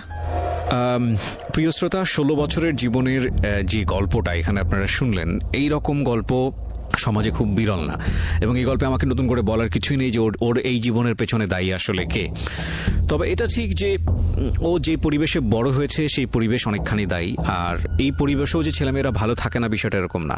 তবে এটা ঠিক যে আমি কয়েকটা প্রশ্ন আমি তোমাকে করতেই চাই। একটা হচ্ছে যে তুমি যে অবস্থার মধ্যে আজকে এসছো, যে তোমার কোনো ভবিষ্যৎ জানো না, 16 বছর বয়স তোমার, এবং আমরা তোমার ভবিষ্যৎ নিয়ে খুব আতঙ্কিত, চিন্তিত। বাংলাদেশের সামাজিক অবস্থায় একটা মেয়ে 16 বছর বয়সে কোথায় থাকবে, কি করবে না করবে, যার কোনো ঠিক ঠিকানা নাই, তার অবস্থান কোথায় হবে ভবিষ্যতে, সেটা ভালো কিছু আমাদের মনে করা, আমাদের জায়গাটা থেকে, আমাদের পারিপার্শ্বিকতা যা বলে সেটা, সেই অবস্থা আসলে আমাদের মন থেকে আসছে না। মানে আমি যেটা বলতে চাচ্ছি যে আমরা ভালো কিছু মনে করতে পারছি না।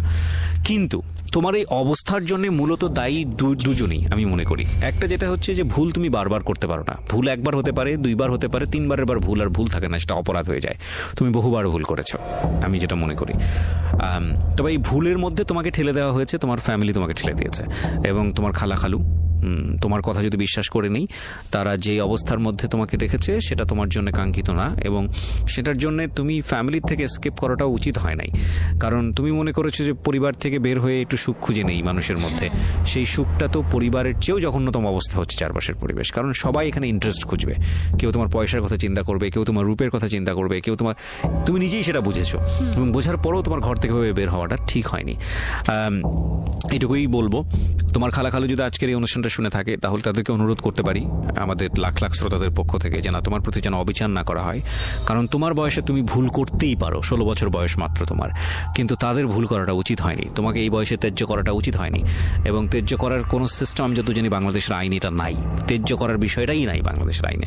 সো তুমি যদি যদি এখন থানাতে পুলিশের কাছে যাও, নিয়ে যদি বলো যে আমি একটা সেফ কাস্টাডি চাই, কিংবা তুমি যদি বলো যে আমার যে পরিবারে আমি বড় হয়েছি, আমার প্রপার অধিকার আছে সেখানে করার, পুলিশ তোমার জন্য সে ব্যবস্থা নিতে পারে। এবং বাংলাদেশের এরকম অসংখ্য মানবাধিকার সংগঠন আছে যাদের কাছে গিয়ে তুমি তোমার সুন্দরভাবে বড় হয়ে ওঠার জন্য যে এই দাবিটুকু করার, সেটা তুমি করতে পারো। তবে আমি নিশ্চিত নই যে তারা তোমাকে আদৌ সেই সুন্দর ভবিষ্যৎ দিতে পারবে কি পারবে না। তবে তাওয়াক্কাল তু আলাল্লাহ, সবসময় পজিটিভ মনে করাটাই উচিত। নিশ্চয়ই যিনি তোমাকে দুনিয়াতে পাঠিয়েছেন, আমি ধর্মভীরু মানুষ হিসেবে তোমাকে এতটুকু বলতে পারি, তিনি তোমার রিজিক নির্ধারণ করেই পাঠিয়েছেন। তবে কোনো ভুল না করাটাই উচিত হবে এরপরে। তুমি যে অবস্থায় আছো না কেন, যার কাছে আছো না কেন, সে ভালো মানুষ হোক, তোমার প্রতি ভালো আচরণ করুক, সেটা আমি চাইবো। কিন্তু এটা ঠিক যে এর চেয়েও ভয়ানক কিছু হতে পারে তোমার জীবনে, তুমি সেই রাস্তাতেই পা বাড়িয়েছো, এবং সে ভয়ানক কিছুটা যাতে না আসে সেজন্যই আজকের এই সিক্রেটসে তোমাকে আমি তুলে ধরলাম। আমি শুধু একটা কথাই বলি, যত অবস্থায় খারাপ হোক না কেন, যতই হোক না কেন, পরিবার একটা ছেলে মেয়ের বড় হওয়ার শেষ আশ্রয়স্থল। পরিবারের জায়গাটাকে ঘোলাটে করে কোনোভাবেই এমন কোনো সিদ্ধান্ত নেওয়া উচিত না যতক্ষণ না পর্যন্ত আপনি নিজের পায়ে দাঁড়াতে পারছেন, যতক্ষণ না পর্যন্ত আপনার নিজেকে নিজে বিয়ার করার মতো ক্যাপাবিলিটিস আছে, ততক্ষণ পর্যন্ত পরিবারকে বর্জন করে এমন কোনো সিদ্ধান্তই নেওয়া উচিত না যেটা আপনাকে বিপদের মুখে ঠেলে দেবে। মেয়ে হলে তো আরও বেশি বিপদ, আমাদের সামাজিকতা সেটাই বলে। প্রিয় শ্রোতা, আজকের এই সিক্রেটসের আমরা আজকে জান্নাতকে বা বৈশাখীকে তুলে ধরলাম। আমরা বিশ্বাস করি অনেক বৈশাখী হয়তো বা আজকের এই গল্পটা শোনার পরে নিজেদেরকে শুধরে নেবে, এবং বৈশাখীকে যারা বড় করছেন তাদের ফ্যামিলিতে যদি বৈশাখীর মতো হয়ে থাকে, আমাদের আজকের বৈশাখীর মতো, তার প্রতি প্রপার জাস্টিস করুন। কারণ আপনারা মনে করতে পারেন যে ও একটা ছোট বাচ্চা, ওর আচরণ কেন এরকম হবে। এখানে অবশ্যই মনে রাখা উচিত সব বাচ্চার আচরণ একরকম হয় না, এবং প্রত্যেকটা বাচ্চার মধ্যেই ভালো মন্দ গুণাবলী আছে। অনেক সময় দেখবেন ওদের আচরণ পছন্দনীয় হচ্ছে না, কিন্তু আপনি অবাক হয়ে যাবেন যার আচরণ পছন্দ হচ্ছে না তার যদি ভালো গুণগুলো জানেন। সো ফাইন্ড আউট করার চেষ্টা করুন যে ওদের মধ্যে ভালো গুণটা কি আছে, এবং সেটাকে পেট্রোনাইজ করুন। সো আজকের মতো এখানেই শেষ করছি প্রিয় শ্রোতা। আগামী রবিবার রাত 11টায় আমার সঙ্গে আবারও দেখা হবে। সে পর্যন্ত সবাই অনেক ভালো থাকুন। আজকের মতো শুভরাত্রি।